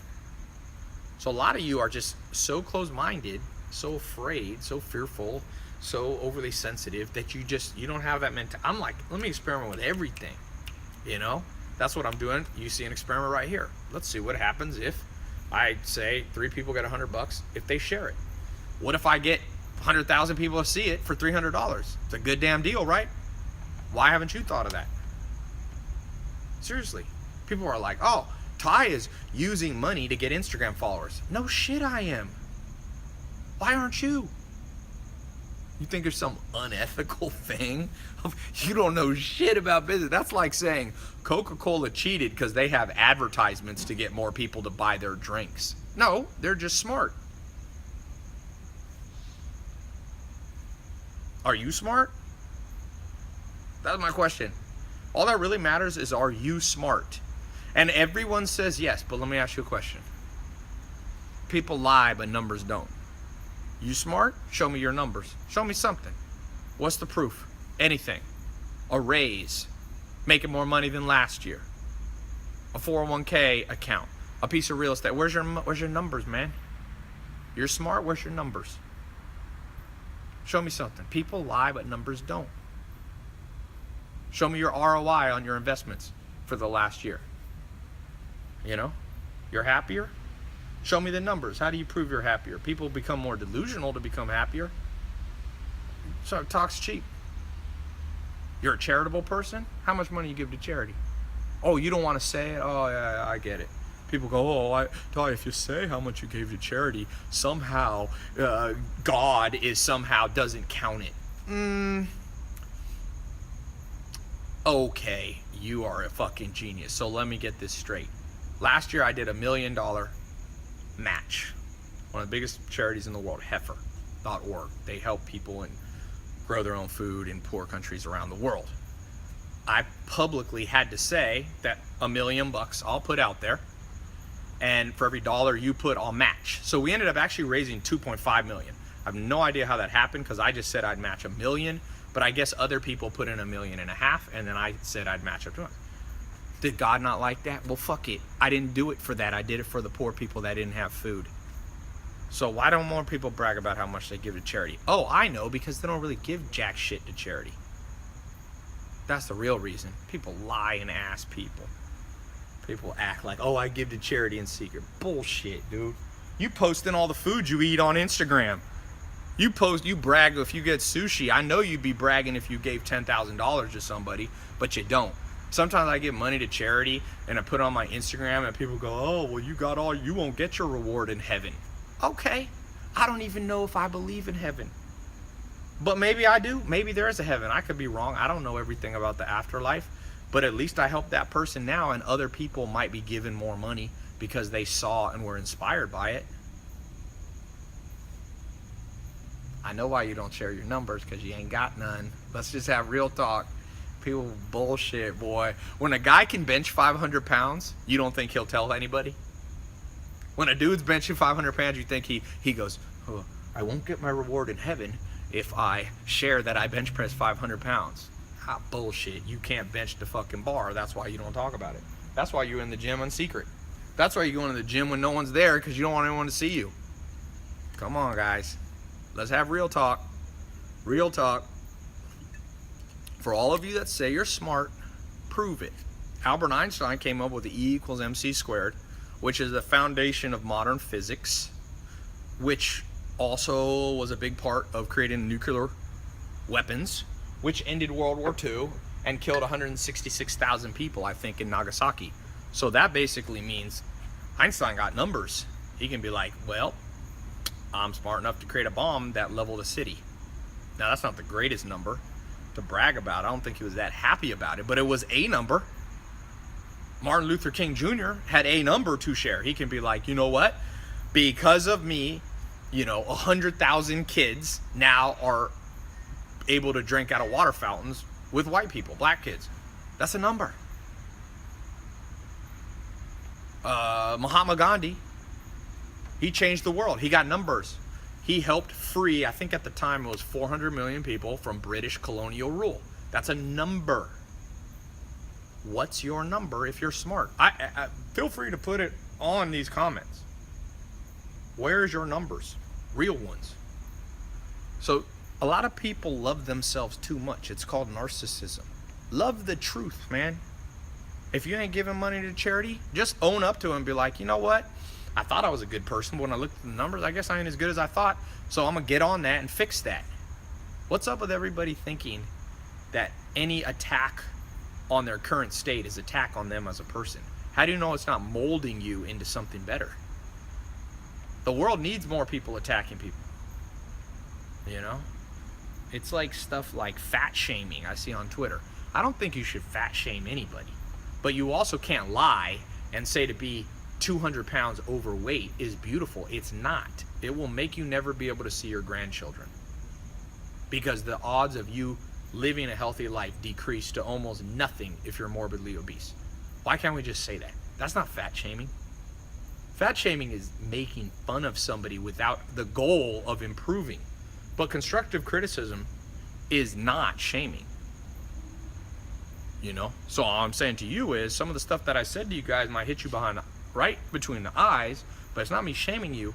This is a constructive call. Why would I be on here if it wasn't constructive? It's free. I don't make any money. Do you think I want to harm the world? No. If I was that selfish, I'd just be living for myself right now. None of you are prettier than Kate. Hey guys, I'm I back. could be spending time with Kate instead. But I'm also nice and helpful. You're not always nice. She's annoying sometimes. But He's she's... just saying that, guys. Don't listen to him. Alright. No, she is. Anyway, so, but I'm annoying too. We're all annoying. Someone said, dude, we think alike so much. Someone said, Kate's hilarious. Kate, the baddest in the game. How much did you hire Kate for? I haven't hired her. Should I? People always like, you must. That's a good thing about Kate. She doesn't ask for money. When you guys start to make money, even for women, you're going to get gold digger guys, you're going to get gold digger girls. So I look for girls that don't ask for money, If you start getting a girl hanging out with you, asking you for money all the time, boy, you better run. You got yourself a hooky. hooky hooker. There's a lot of them in LA too. But I try to run. I do believe that you as a man, it's okay to be generous. So you can pick up the bill at the restaurant. You can surprise people with some nice clothes, but you don't want a girl that's asking you for money. You know what I'm saying? That's, I'm not saying she's a gold digger. Somebody said, Ty, I'm not sure why I'm watching this. Because it's damn entertaining. That's why. Why else would you be here? I like to taunt people sometimes. Don't do it too much. Too crazy of a world. Alright, I'm going to peace out here. Again, you got till Friday. TaiLopez.com/apply. See if anyone else got in while I was doing this talk. My goal is to take 300 people from rags to riches. But you want to pick 3 people? Oh, I gotta pick these 3 people. Yeah. Alright, so I'm gonna have to reset my stupid Instagram in their dumb 1 hour. Instagram, you're killing me. Hey, the world's so brand new. There's opportunities even at the top where they're doing stuff wrong, man. These big companies, just because they got $1 billion, they still do stupid stuff. That means there's a hole in the market that you can fill. You might not be able to create the next Instagram or Facebook, but you don't need to. Mark Zuckerberg doesn't even own all 100% of Facebook. So if you own 100% of a smaller company, you still can have a lot of money. And the goal is not whoever dies with the most money. That's not a good goal.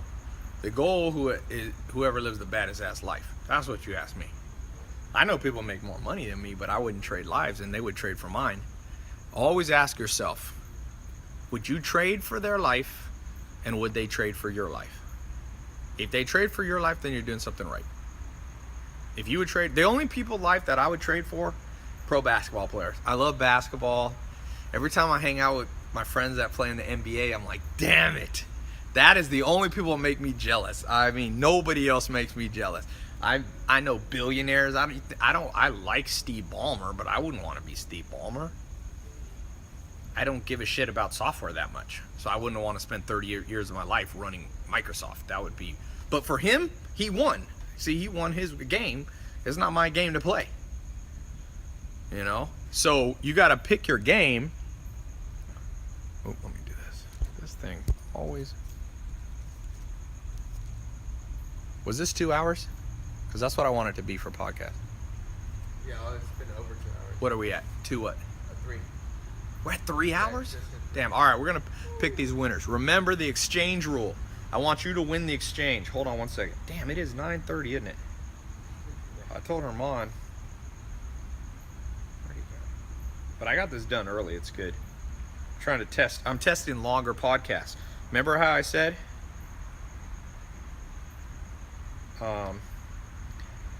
Remember how I said 17 experiments? This is an experiment. I've never done really a 3-hour webinar. I'm just like, if I'll do everything once, who wins the game of life? Not who has the most money, not who has the biggest company, not who has the most Lamborghinis, although it'd be cool to die with a lot of Lamborghinis. I have to tell you. All you people that don't like Lamborghinis, I know why, because you ain't never driven one. Never driven one. Some people were like, what's the big deal with Lamborghinis and Rolls Royce? I'm like, people go, oh, you should drive a blankety blank, a McLaren. I'm like, I have driven a McLaren. It doesn't touch a Lamborghini. Even the cheapest Lamborghini, the Gallardo, is better than the best McLaren. I drove them both. It's not even close. People say, you need, you know, these little crotch rocket cars that people have. I driven them. They're not like a Lamborghini or a Bugatti. Cheap Lamborghini around 100. No, cheap Lamborghinis are not 100 grand unless they're used, not a new one. But that's not the goal, because some people don't care about cars. The goal is the baddest ass life by your definition. So as long as you, it's like for some people, baddest ass life would be wife, 3 kids, husband, 3 kids, live in the suburbs, be chill. That's your, okay, you won. You won the game against yourself. It's only a game against yourself. Who knows? Some of the smartest people in the world think that everyone else might be an illusion. It's possible. Even Bill Gates once said, it's possible that the universe only exists for us. He meant himself. He said, if so, it's going pretty well for me. That's what Bill Gates said. So there's a possibility that I'm a phantom, that I'm an illusion, and that the world just exists for your purpose. So it's a competition against you, because we don't, you is the only reality that we truly know. Even the philosopher, what's the great philosopher said? I think, therefore I am. He could only prove his own consciousness through his own thoughts. He couldn't prove that anyone else was real because he couldn't be inside their mind, inside their consciousness. Now that's a poor boy explanation of I think, therefore I am. You know, Descartes and these great thinkers. But I'm saying to you, it's competition with you. Are you winning the competition right now? Are you? I don't know if I am, but I'm doing better than I was last year. That's what I care about. I have not won yet. There's things I want to do, and I don't think you want to win. When you win, you want to die.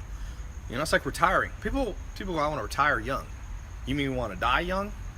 You know how many people die right after they retire and lose all the challenges of life? Why do you want to retire? Joel Salatin just said, pick a job that doesn't feel like work. That's what I like. This doesn't feel like work. I'm just talking like I would talk. I'm talking to you guys like I would talk to old friends sitting around, you know, a fireplace, a barbecue, shooting the shit on a Saturday. We're just talking. So, quote unquote, I guess this is me working, but it doesn't feel like work. It doesn't feel like work if you do it right. Tai, what's your opinion on marijuana? Avoid extreme ideologies. Those of you who are obsessed with marijuana, you're wrong. And those of you who hate marijuana are probably also wrong. Marijuana, like, you smoking every day, for the most part, you're destroying your brain physiology. There's some people like Snoop Dogg. He was in the football game that I played in. So this dude's doing good. He smokes marijuana all the time. So it's an individual experiment you got to run. Clearly, he's doing okay with weed. I think artists, sometimes it works. But I've tested it for myself. If I smoke too much weed, I am a worse businessman. I have a harder time computing numbers and marketing. So you don't be in love with anything. Some people I meet, they're like so loyal to marijuana. I'm like, it's a plant, okay? It ain't real. It's not like it's your mom that you have to defend her. It's just a fucking plant. You know, there's other plants that Indians use. There's mushrooms, there's peyote, there's ayahuasca. You don't have to. Okay, hemp is cool. I get it. And then there's other people that think marijuana is the end of the world. It ain't the end of the world. I'll tell you this, you ever have a house party and you have a choice between a whole bunch of drunk people and a whole bunch of people smoking weed, give everybody weed. I mean, don't break the law, don't go to jail, but if it's legal, give everybody weed, because nobody fights when they're in weed. People just chill. So if I had a choice and everyone was gonna be drunk or high, alcohol, I'll put it this way, alcohol is worse for you than marijuana. I bet you every scientist in the world will agree with that. Boy, alcohol will, my dad was an alcoholic, destroys more families. It 70% of murders, or even higher, are when the person was drunk. Almost all murders, statistically, are from alcohol. People don't normally shoot people. Almost all domestic violence, somebody's drinking. So I'm gonna tell you this. That's my opinion on it. If you have the choice, and it's legal, or you can get you a legal card. In California, you can smoke weed legally now. That's pretty much. And you're addicted to alcohol versus marijuana, dude, go with weed all day long. And every scientist in the world will back me up. Now, as I told you, you can get too much water. If you drink too much water, what happens? Chinese water torture. They used to make people drink water till they literally, their internal organs, their stomach exploded. So can we put the bed over there? Yeah. So, I mean, water can kill you too. Chinese water torture. They used to do it all the time for centuries. So, avoid extremes, man. Extremes. Some of you guys are in the gym too much. You got a 6-pack of the stomach, your brain is a 1-pack, and your bank account's, you know, a fat ass obese person. Time to a little less bench sometimes, a little more bank. You know? Somebody said I don't believe that. What do you mean, you don't believe? You don't believe that some people are imbalanced? Yep, too much of a good thing could be a bad thing. That's called the hedonic experiment. For those of you who really think, who here is smart enough to know what a hedonic experiment means? Everybody said they're smart. What was the hedonic experiment done in history by a philosopher? Not hedonism, no. No. Some of you think you're so smart. I see your comments trying to correct me. Come on. Talk's cheap. If you're smart, you'll be able to answer this real quick without Googling it. We got all the people going to Google. Come on now. Some of you college graduates, you're smarter than me, right? Let's answer. What's the hedonic experiment mean? The dog in the box being zapped? No. Basically, the hedonic experiment was a philosopher said, imagine you could have an orgasm, like an orgasm for human sex is one of the highest amounts of pleasure. If you look at the dopamine release in your brain, all these factors, right? But he said, what if you had to have one non-stop for 12 hours? Would you want to have an orgasm for 12 hours? No, because you need the contrast. You got to come down, because if you had 12-hour orgasm, 10 hours into it, it wouldn't feel like an orgasm anymore, because it would be new normal. So you'd reset what's normal and it wouldn't feel good anymore. So what that basically means is that in all things, you need a series of balances. You know, some people want to be happy all the time. Only a dog is happy all the time. If you have no pain in your life, you're doing something wrong. You know, you want to have ups and downs. There's nothing wrong with that. You don't want a business that always succeeds. Mark Zuckerberg didn't always succeed. He was in real trouble at one point. He found a mentor. Steve Jobs helped him. Steve Jobs was in real trouble at one point. Jeff Bezos was in real trouble at one time. Elon Musk was, I think, $7 billion in debt at 2008 or 2009. He was in real trouble. People were laughing at his business model. But what happens is, out of that creates the contrast bias. You go down, you create new strengths out of the pain, and you rise back up. You just don't want the ups and downs to be too high. Same with weed. You smoke weed all the time, you're resetting into an artificial world, because not everybody else is smoking weed all the time. So you're like living an alternate reality, and it's gonna come back and bite you in the butt. But if so you don't have to go. You could, here's what I recommend for everybody with substances. Every once in a while, go a long time without them, just to prove that you're tough enough to do it. So if you drink a lot and you say you're not an alcoholic, well, good. Next 6 months, don't drink at all. If you ain't an alcoholic, it will be easy. Like, I don't love pastrami sandwiches that much. I'm not a pastrami sandwich-aholic. So if someone like, Tai, for the next 6 months you can't have pastrami sandwiches, I'll be like, okay. Don't mean a thing to me. The toughest people in the world, stuff like that doesn't mean a thing to me. I lived for 2.5 years with no electricity at the Amish, with no running water or toilet. Outhouse. I already done it. So I proved to myself that I'm tough enough to do it. Try it yourself. People go, oh, I'm tough. Well, then if you love weed, go 6 months without it. Then you'll prove to yourself it's not an addiction, and then you can do it more often. I mean, some things you gotta be careful with. These opioids and all that heroin shit that's blowing up the world, that'll get you hooked in one thing. But again, even there, society is giving people too many prescription drugs, period. Now, some people need prescription drugs, but even the top doctors and the scientists in the world, this shit's being overprescribed.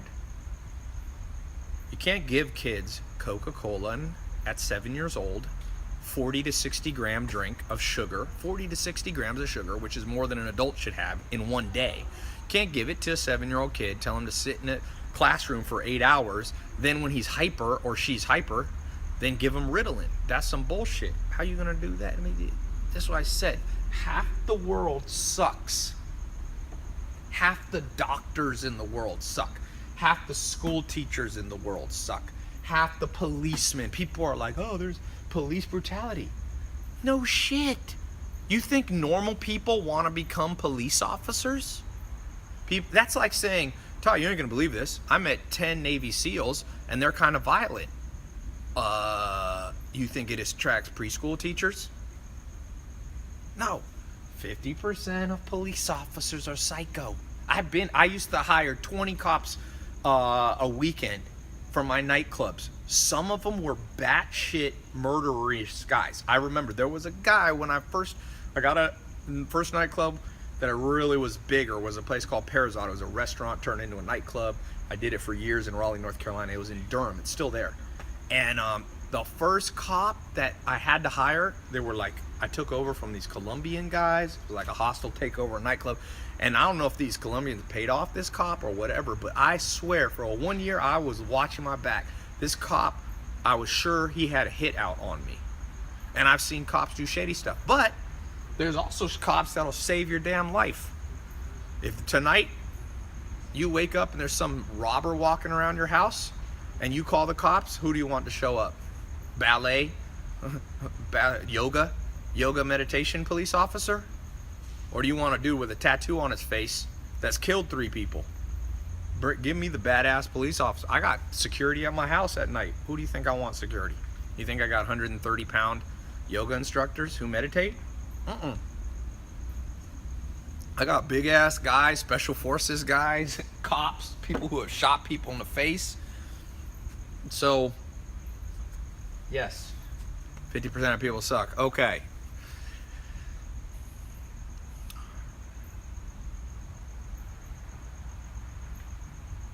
Somebody said yoga instructor could probably kick the shit out of. No, you don't want to be protected by a yoga instructor, my friend. Yoga is great, and some UFC fighters that you do not want to be. Good luck with that, man. Go travel down to South America and bring your 3 yoga instructors, your 330-pound yoga instructors. Go walk the favelas of Brazil with your 130-pound yoga on, and then when someone comes up to you with guns, you can try to get them to do downward dog, and you can roll out the mat and talk about vegetarianism with them. You're gonna take all your clothes. They're gonna take all your clothes. You're gonna be naked in the streets of favelas. You'd be lucky to be alive. No, there's a time when you want mean people, and there's a time you want nice people. Ty, do you think the 50% that suck is ever gonna increase over time? It already has. This is a lowball number. This is my eternal optimism for the world. Okay, let's do the 3 winners. I'm gonna look on Twitter, Facebook, look for people who press the share button.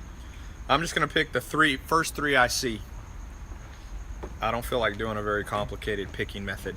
Are you able to do it all from your phone, or do you need Yeah, I can do it from my phone because I can see the. Cool. Okay, here we go. All right. My Facebook, we'll pick 2 on Facebook and 1 on Instagram. 433 people shared.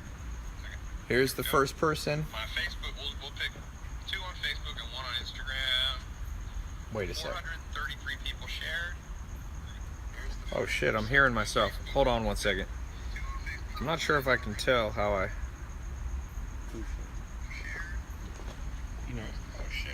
Here, I found the first person.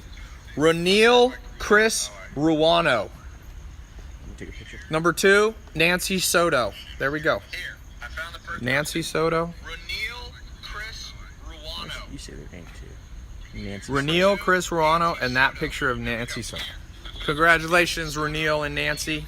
Now, let's pick a Twitter person. Periscoping. Who's retweeted. It's easier to pick on Twitter.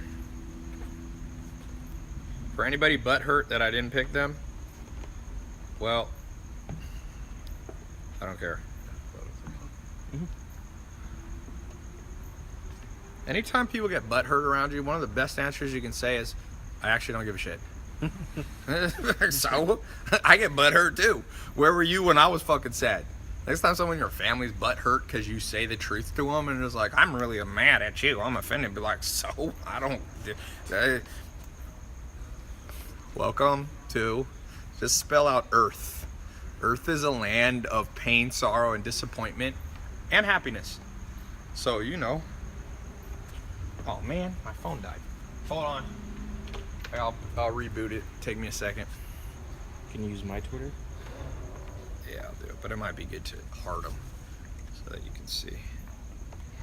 Give me 1 second. This thing, I'll talk till this reboots. Take 2 minutes. How much is your net worth? $3. $3. And people sometimes, if a girl, guys, if you guys make money, and girls, I told this to one of my buddies who's actually standing here. He said he meets all these girls and, you know, he's a lawyer and the girls are like, what nice restaurant are you taking me to? First of all, that's an automatic disqualification if a girl main goal from your first date is the quality of restaurant. The first date is supposed to be about getting to know the person. So definitely tell them the shittiest place in LA. Be like, we are going to eat cockroaches off the damn 80% F-rated taco stand in, you know, Grungeville. Because if she likes you then she's gonna like you on the upside. People, you gotta think chess. Some of you need to play chess. To me, life is basically a chess game. And sometimes I make a mistake and I lose the chess game, and then you go back and you play again. And then we all die, you know? Someone said, but Tai, you don't have game. Yeah, but I got hotter girls than you. So time to get your bank account up. Some guys go, Tai, you only got girls for money. Then I go, maybe you're right. Then what's your fucking excuse? You ain't got girls and you ain't got money. That's like saying to Hugh Hefner, girls only like you because you had Playboy. He'd be like, yep, why do you think I started Playboy? What you think? Larry David, he said? Yeah, Larry David, one of the richest guys in Hollywood. He created Seinfeld and Curb Your Enthusiasm. I had lunch with him, and he was at a stand-up, and a heckler yelled out, because he had a pretty girlfriend. He has a pretty girlfriend. And he's like, that girl's only with you. You're ugly. That girl's only with you because you have money. And he goes, why do you think I made money? Why do you think I made that as a goal? What do I think about girls? I'll tell you what the founder of the UFC told me, and the son of the man who invented Brazilian Jiu-Jitsu. Okay? It's Gracie, red belt. He said, Tai, as a man, as you become successful, you'll have two main causes of trouble. Eating too much food. All right, getting fat, getting out of shape. Number one. No, Dana White did not start the UFC. He bought it from the Gracies. Number two, women. So, women are, you know, if you're a woman or whatever, you know, I'm sure it's the same with men. But it's what I told you here. 50% of men that you date, or 50% of women that you're gonna date, suck. The other 25% would be good boyfriend, girlfriend, wife, or husband, but they're lazy. They care more about themselves. They're too narcissistic. So you got to become the master of filtration. That's why the stuff like Tinder is kind of a crappy thing, because it always. Who do you think's attracted to Tinder? These people. You think awesome ass girls? First of all, if a girl's badass, no guy wants to leave her. So she's not gonna be available that much. Good girls aren't available. You see a girl that's been, here's a warning sign, a girl has been single for a long time. You got to be like, what's wrong with you that nobody wants you? Same with guys. So you don't have to be married, but if nobody ever wants you, you got to look in the mirror and be like, damn, I got something wrong with me. And again, no one will level with people in the world and just say this, because people are so politically correct that people get butthurt when I say that, but that's irrefutable. It's called a priori logic. It's impossible to argue. And believe it or not, I know a thing or two about science, and that's exactly backed up in science. Online Tinder has a higher proportion of what psychologists call avoidant people. Avoidant is a psychological problem. Clinically, there's a great book on it called Attached by Heller and Levine, two famous scientists. Online dating sites have a lot of avoidance. Avoidance are people who avoid, the closer you try to get to them, they have attachment issues.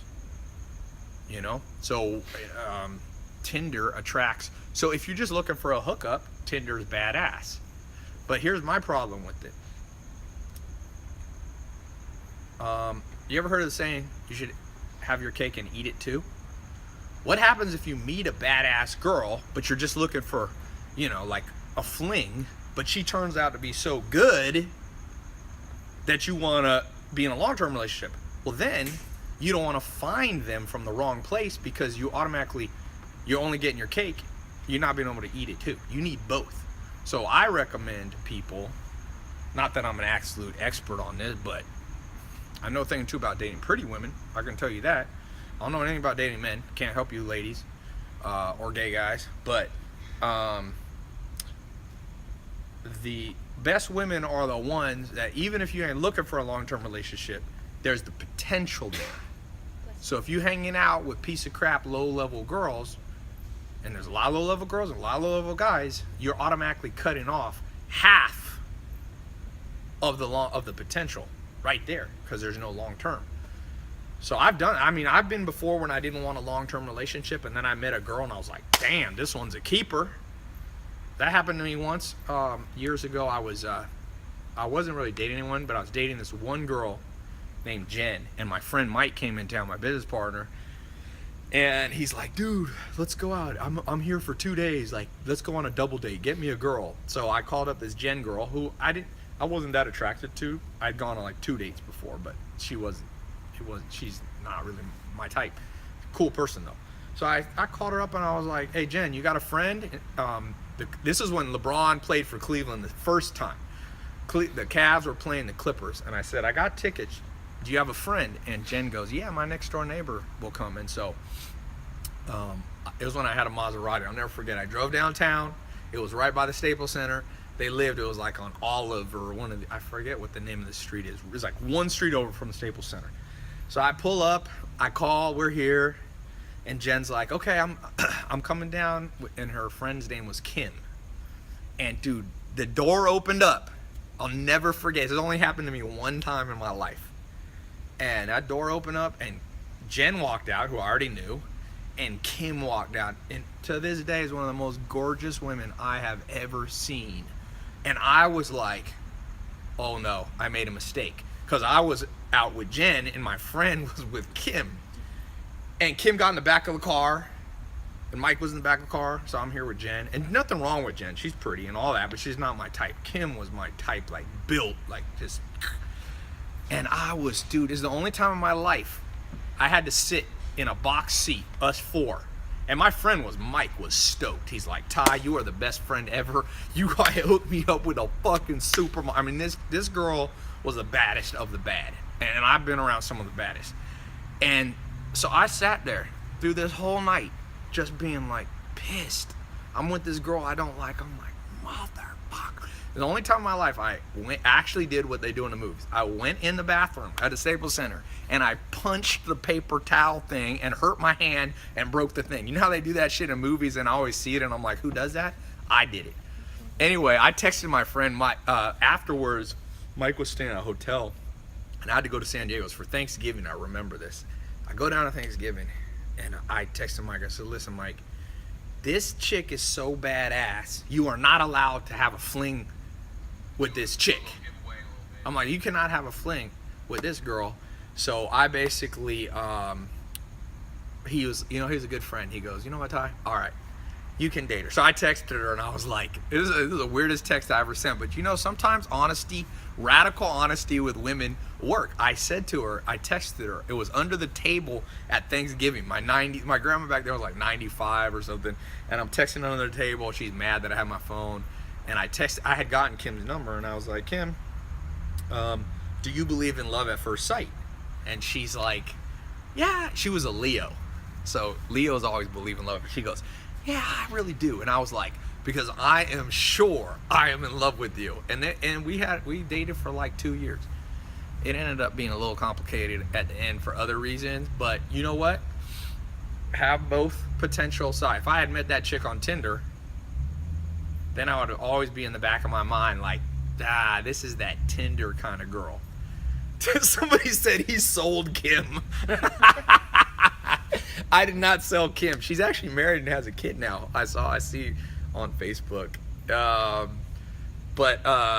Yeah, if I had met her in the wrong location, like I know dudes that go to strip clubs to meet girls. Don't do that. Strippers are fucking bat crazy. That's the dumbest. I see guys selling courses on how to get strippers. Yeah, have money. That's the best way to get, or be a freaking psychopath and tattoo your face. Okay, then you get to it. That's the two types of men that most strippers like. Bat crazy dudes, ex-convicts. So if you want to go to prison for a few years so you can come out and date a stripper, be my guest. Or number two, you can have them use you for your money. It sounds like the world's worst plan. It sounds like, how can you get leprosy? I'm gonna sell a course. How to get leprosy in 90 days. No offense if anybody is a stripper, but you know, any of you strippers watching, would you want to date your coworkers? Would you want to marry one of your fucking coworkers? Shit, come on now. Let's be real here. Somebody said, did Kim fall into the water inside by the front door? No, with Kim, it was no big falling out. We just kind of drifted apart. After we broke up and then we got back together. I've learned whenever you break up, get back together, you probably should have just stayed broken up. So, yeah. Somebody said, Law, you sound like you have experience. Ty likes BBWs. I'm not going to comment on that. But, Kate, they calling you a BBW. Do you know what a BBW is? Big. No, I know what I want. I know what I like. Come here. I have something. I'm not big. No, she is. Wait, come stand in here. Kate. I'm a little tan at Kate is the a moment. TTW. Tight. Toned and tanned, overly tanned. FTW. That is a Gonna fake wash. tan still that have- I told her not I to have get. a few hours left, and then I'm gonna be nice. It's one of the worst looks a woman can have. You look like Donald Trump's color right now. By the way, not to, I don't want to insult the Someone president. said put Kate back in the garage. I don't want to insult Donald Trump, but I think he does literally do spray tan because he has white eyes where he must put the he's goggles definitely- on. I noticed that. Did you notice that? Yeah. But you guys will see No, me for later. sure, for sure, absolutely. Okay. TTW. I'm not with BBWs. I'm with TTWs. Somebody said Kate's eyebrows. What about her eyebrows? How do you feel about Kate Orange? All right, let me do a last. I haven't Snapchat.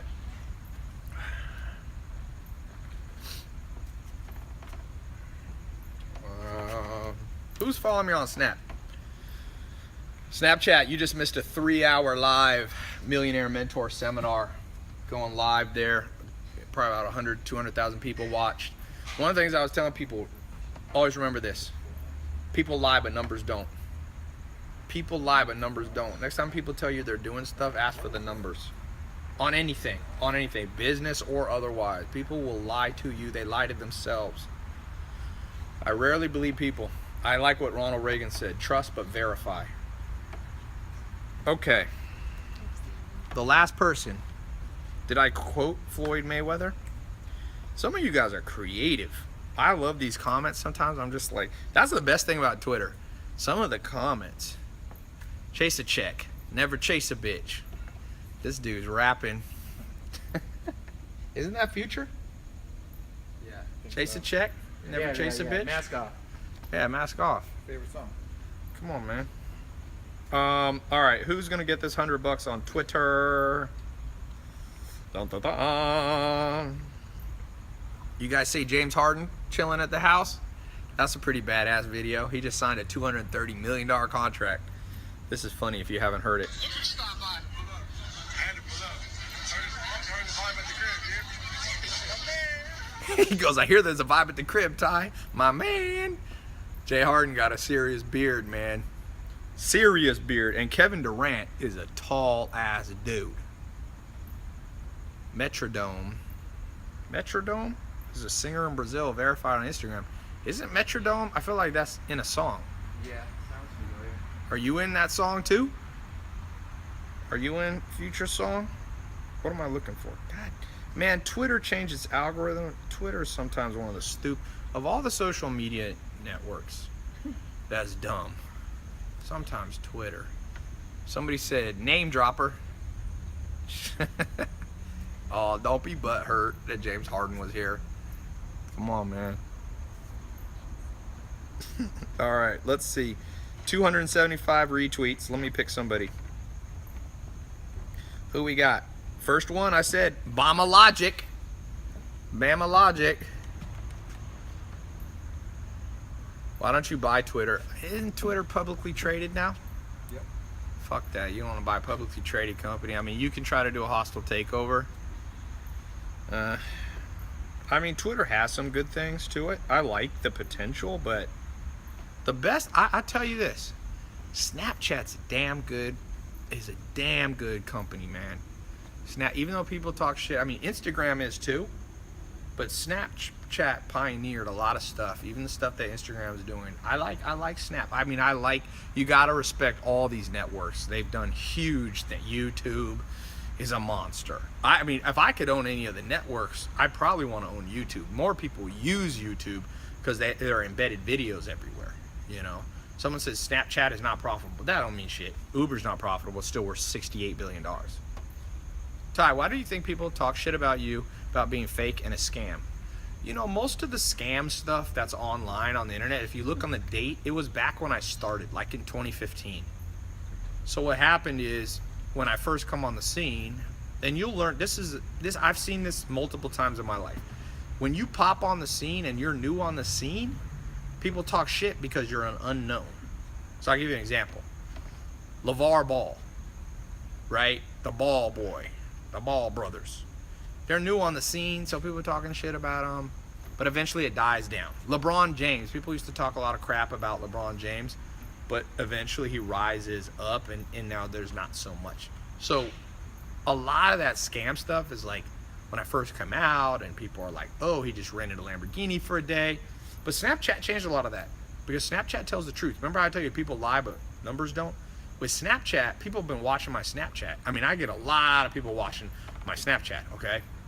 So my Snapchat's been viewed tens of millions of times, like whatever, I don't even know. I mean, one of my snaps got viral on the Snap story just a few months ago and got 8 million views in a day.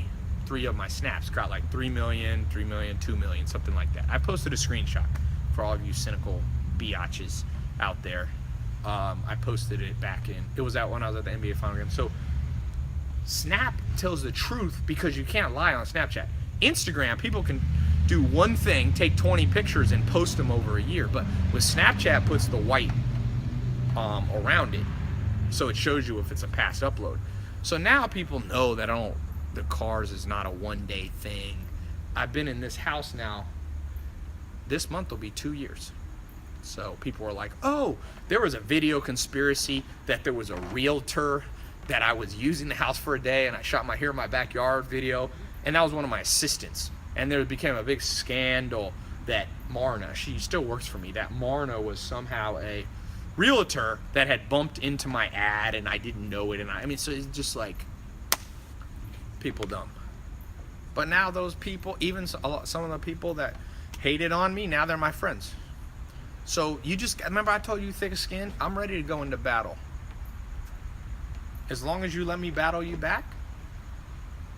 Oh, dude, like I said, any of the people that want to do a battle and like, oh, Ty's dumb, I'm like, come. They'll have a battle with the wits. We'll have 200,000 people watch it live. I'm not afraid of any of that. If I lose, I lose. I've been doing Brazilian Jiu-Jitsu. I've been doing MMA stuff for over a decade. You lose some. Look at Conor McGregor. He's a badass. He got choked out real bad by Diaz. That's just how the game goes. Nobody's undefeated forever. Mike Tyson got knocked out eventually. Muhammad Ali didn't win everything. You know, nobody. I've been watching UFC. My first MMA teacher was in UFC 1. Everybody lose. Rickson Gracie is the only guy they say didn't lose. My Brazilian Jiu-Jitsu teacher, he was 365-0. Higan Machado. He's a coral belt in Jiu-Jitsu. He's one of the top guys in history. The youngest black belt in U.S. history. He got it at 18. And he's lost. He lost to Rickson Gracie. So what I'm saying is, if there's stuff about you, if there's this, it's just how the game goes. And if you're not tough enough to be in the game, I'll read you this, and then I'll end. This is a cool quote. This is from a Mad Dog, is his name, is a general. And this is what he said. This is a quote. He goes, I come in peace. I didn't bring artillery. But I'm pleading with you, with tears in my eyes. If you fuck with me, I'll kill you all. So he was like that dude that's like at a party. I once had a situation like that in my life. I told you I had this issue with these Colombians when I first got in the nightclub business. And so I kind of took over the nightclubs. And these dudes, I didn't know these were like real Colombians. So it was kind of naive on my part. And so I took one of the clubs they used to run. The owner gave it to me instead of them. They were selling a lot of cocaine, a lot of shit. So I not only took their nightclub, but I took their spot to sell shit. And I was at this other nightclub one night, and I went to the bathroom myself. It was called The Office in Raleigh. That was the name of the nightclub. And like 10 Colombians, I was in the bathroom, I turned around, like 10 of the dudes came and pinned me to the corner. They didn't touch me, but they were like all up on me, like intimidating me. And I told them, I said, okay, you guys got me on this one. I was like, but if you fucking touch me, I will hunt you each down one by one if you don't kill me right now. And they fucking left me alone. I didn't do anything illegal, but I scared the shit out of them. You see all these big guys that are with me now? That's when the first time I started getting big guys like that. I talked to my dad. My dad been from Harlem. I talked to my dad. I'm like, what would my dad do? My dad's a prison guy. I didn't grow up with him. My brother, who grew up with my dad, he said, Ty, our dad always rolled with big ass motherfuckers. I'm like, why? He's like, my dad used to have this big Russian guy that was always with him. Huge, like Rome, but a white guy, like the mountain. And my brother goes, we call them keepers of the peace, because people settle the fuck down when you got enough big guys. So yeah, I'm not gonna go into the whole Colombian thing, but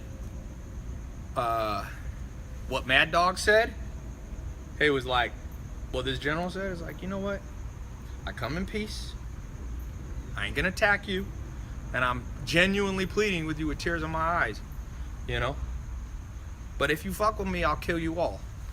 That's a good mentality, not literally that you gotta kill people, but when you have haters, you like, listen, whatever, I'm tough, we can brawl here, you can talk shit, we can do it, oh, it's okay, but I'm coming for you if you talk too much shit about me. Now, this is what Zach told me that I thought was hilarious. He always said, yeah, but you know what else Mad Dog said?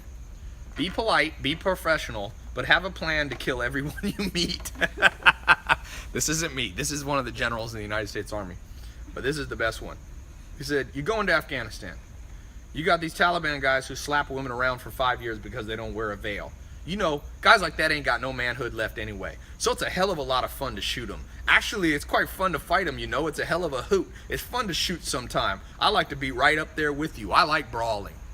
That's what we need more in the world. This dude's gonna die at some point, but so is all the pussy people in the world, and he lived a cool life. That's why I said, whoever lives the most interesting life wins the game, in my opinion. If you're religious, you might say whoever goes to heaven, all that. I don't know much about heaven. I can't speak to that.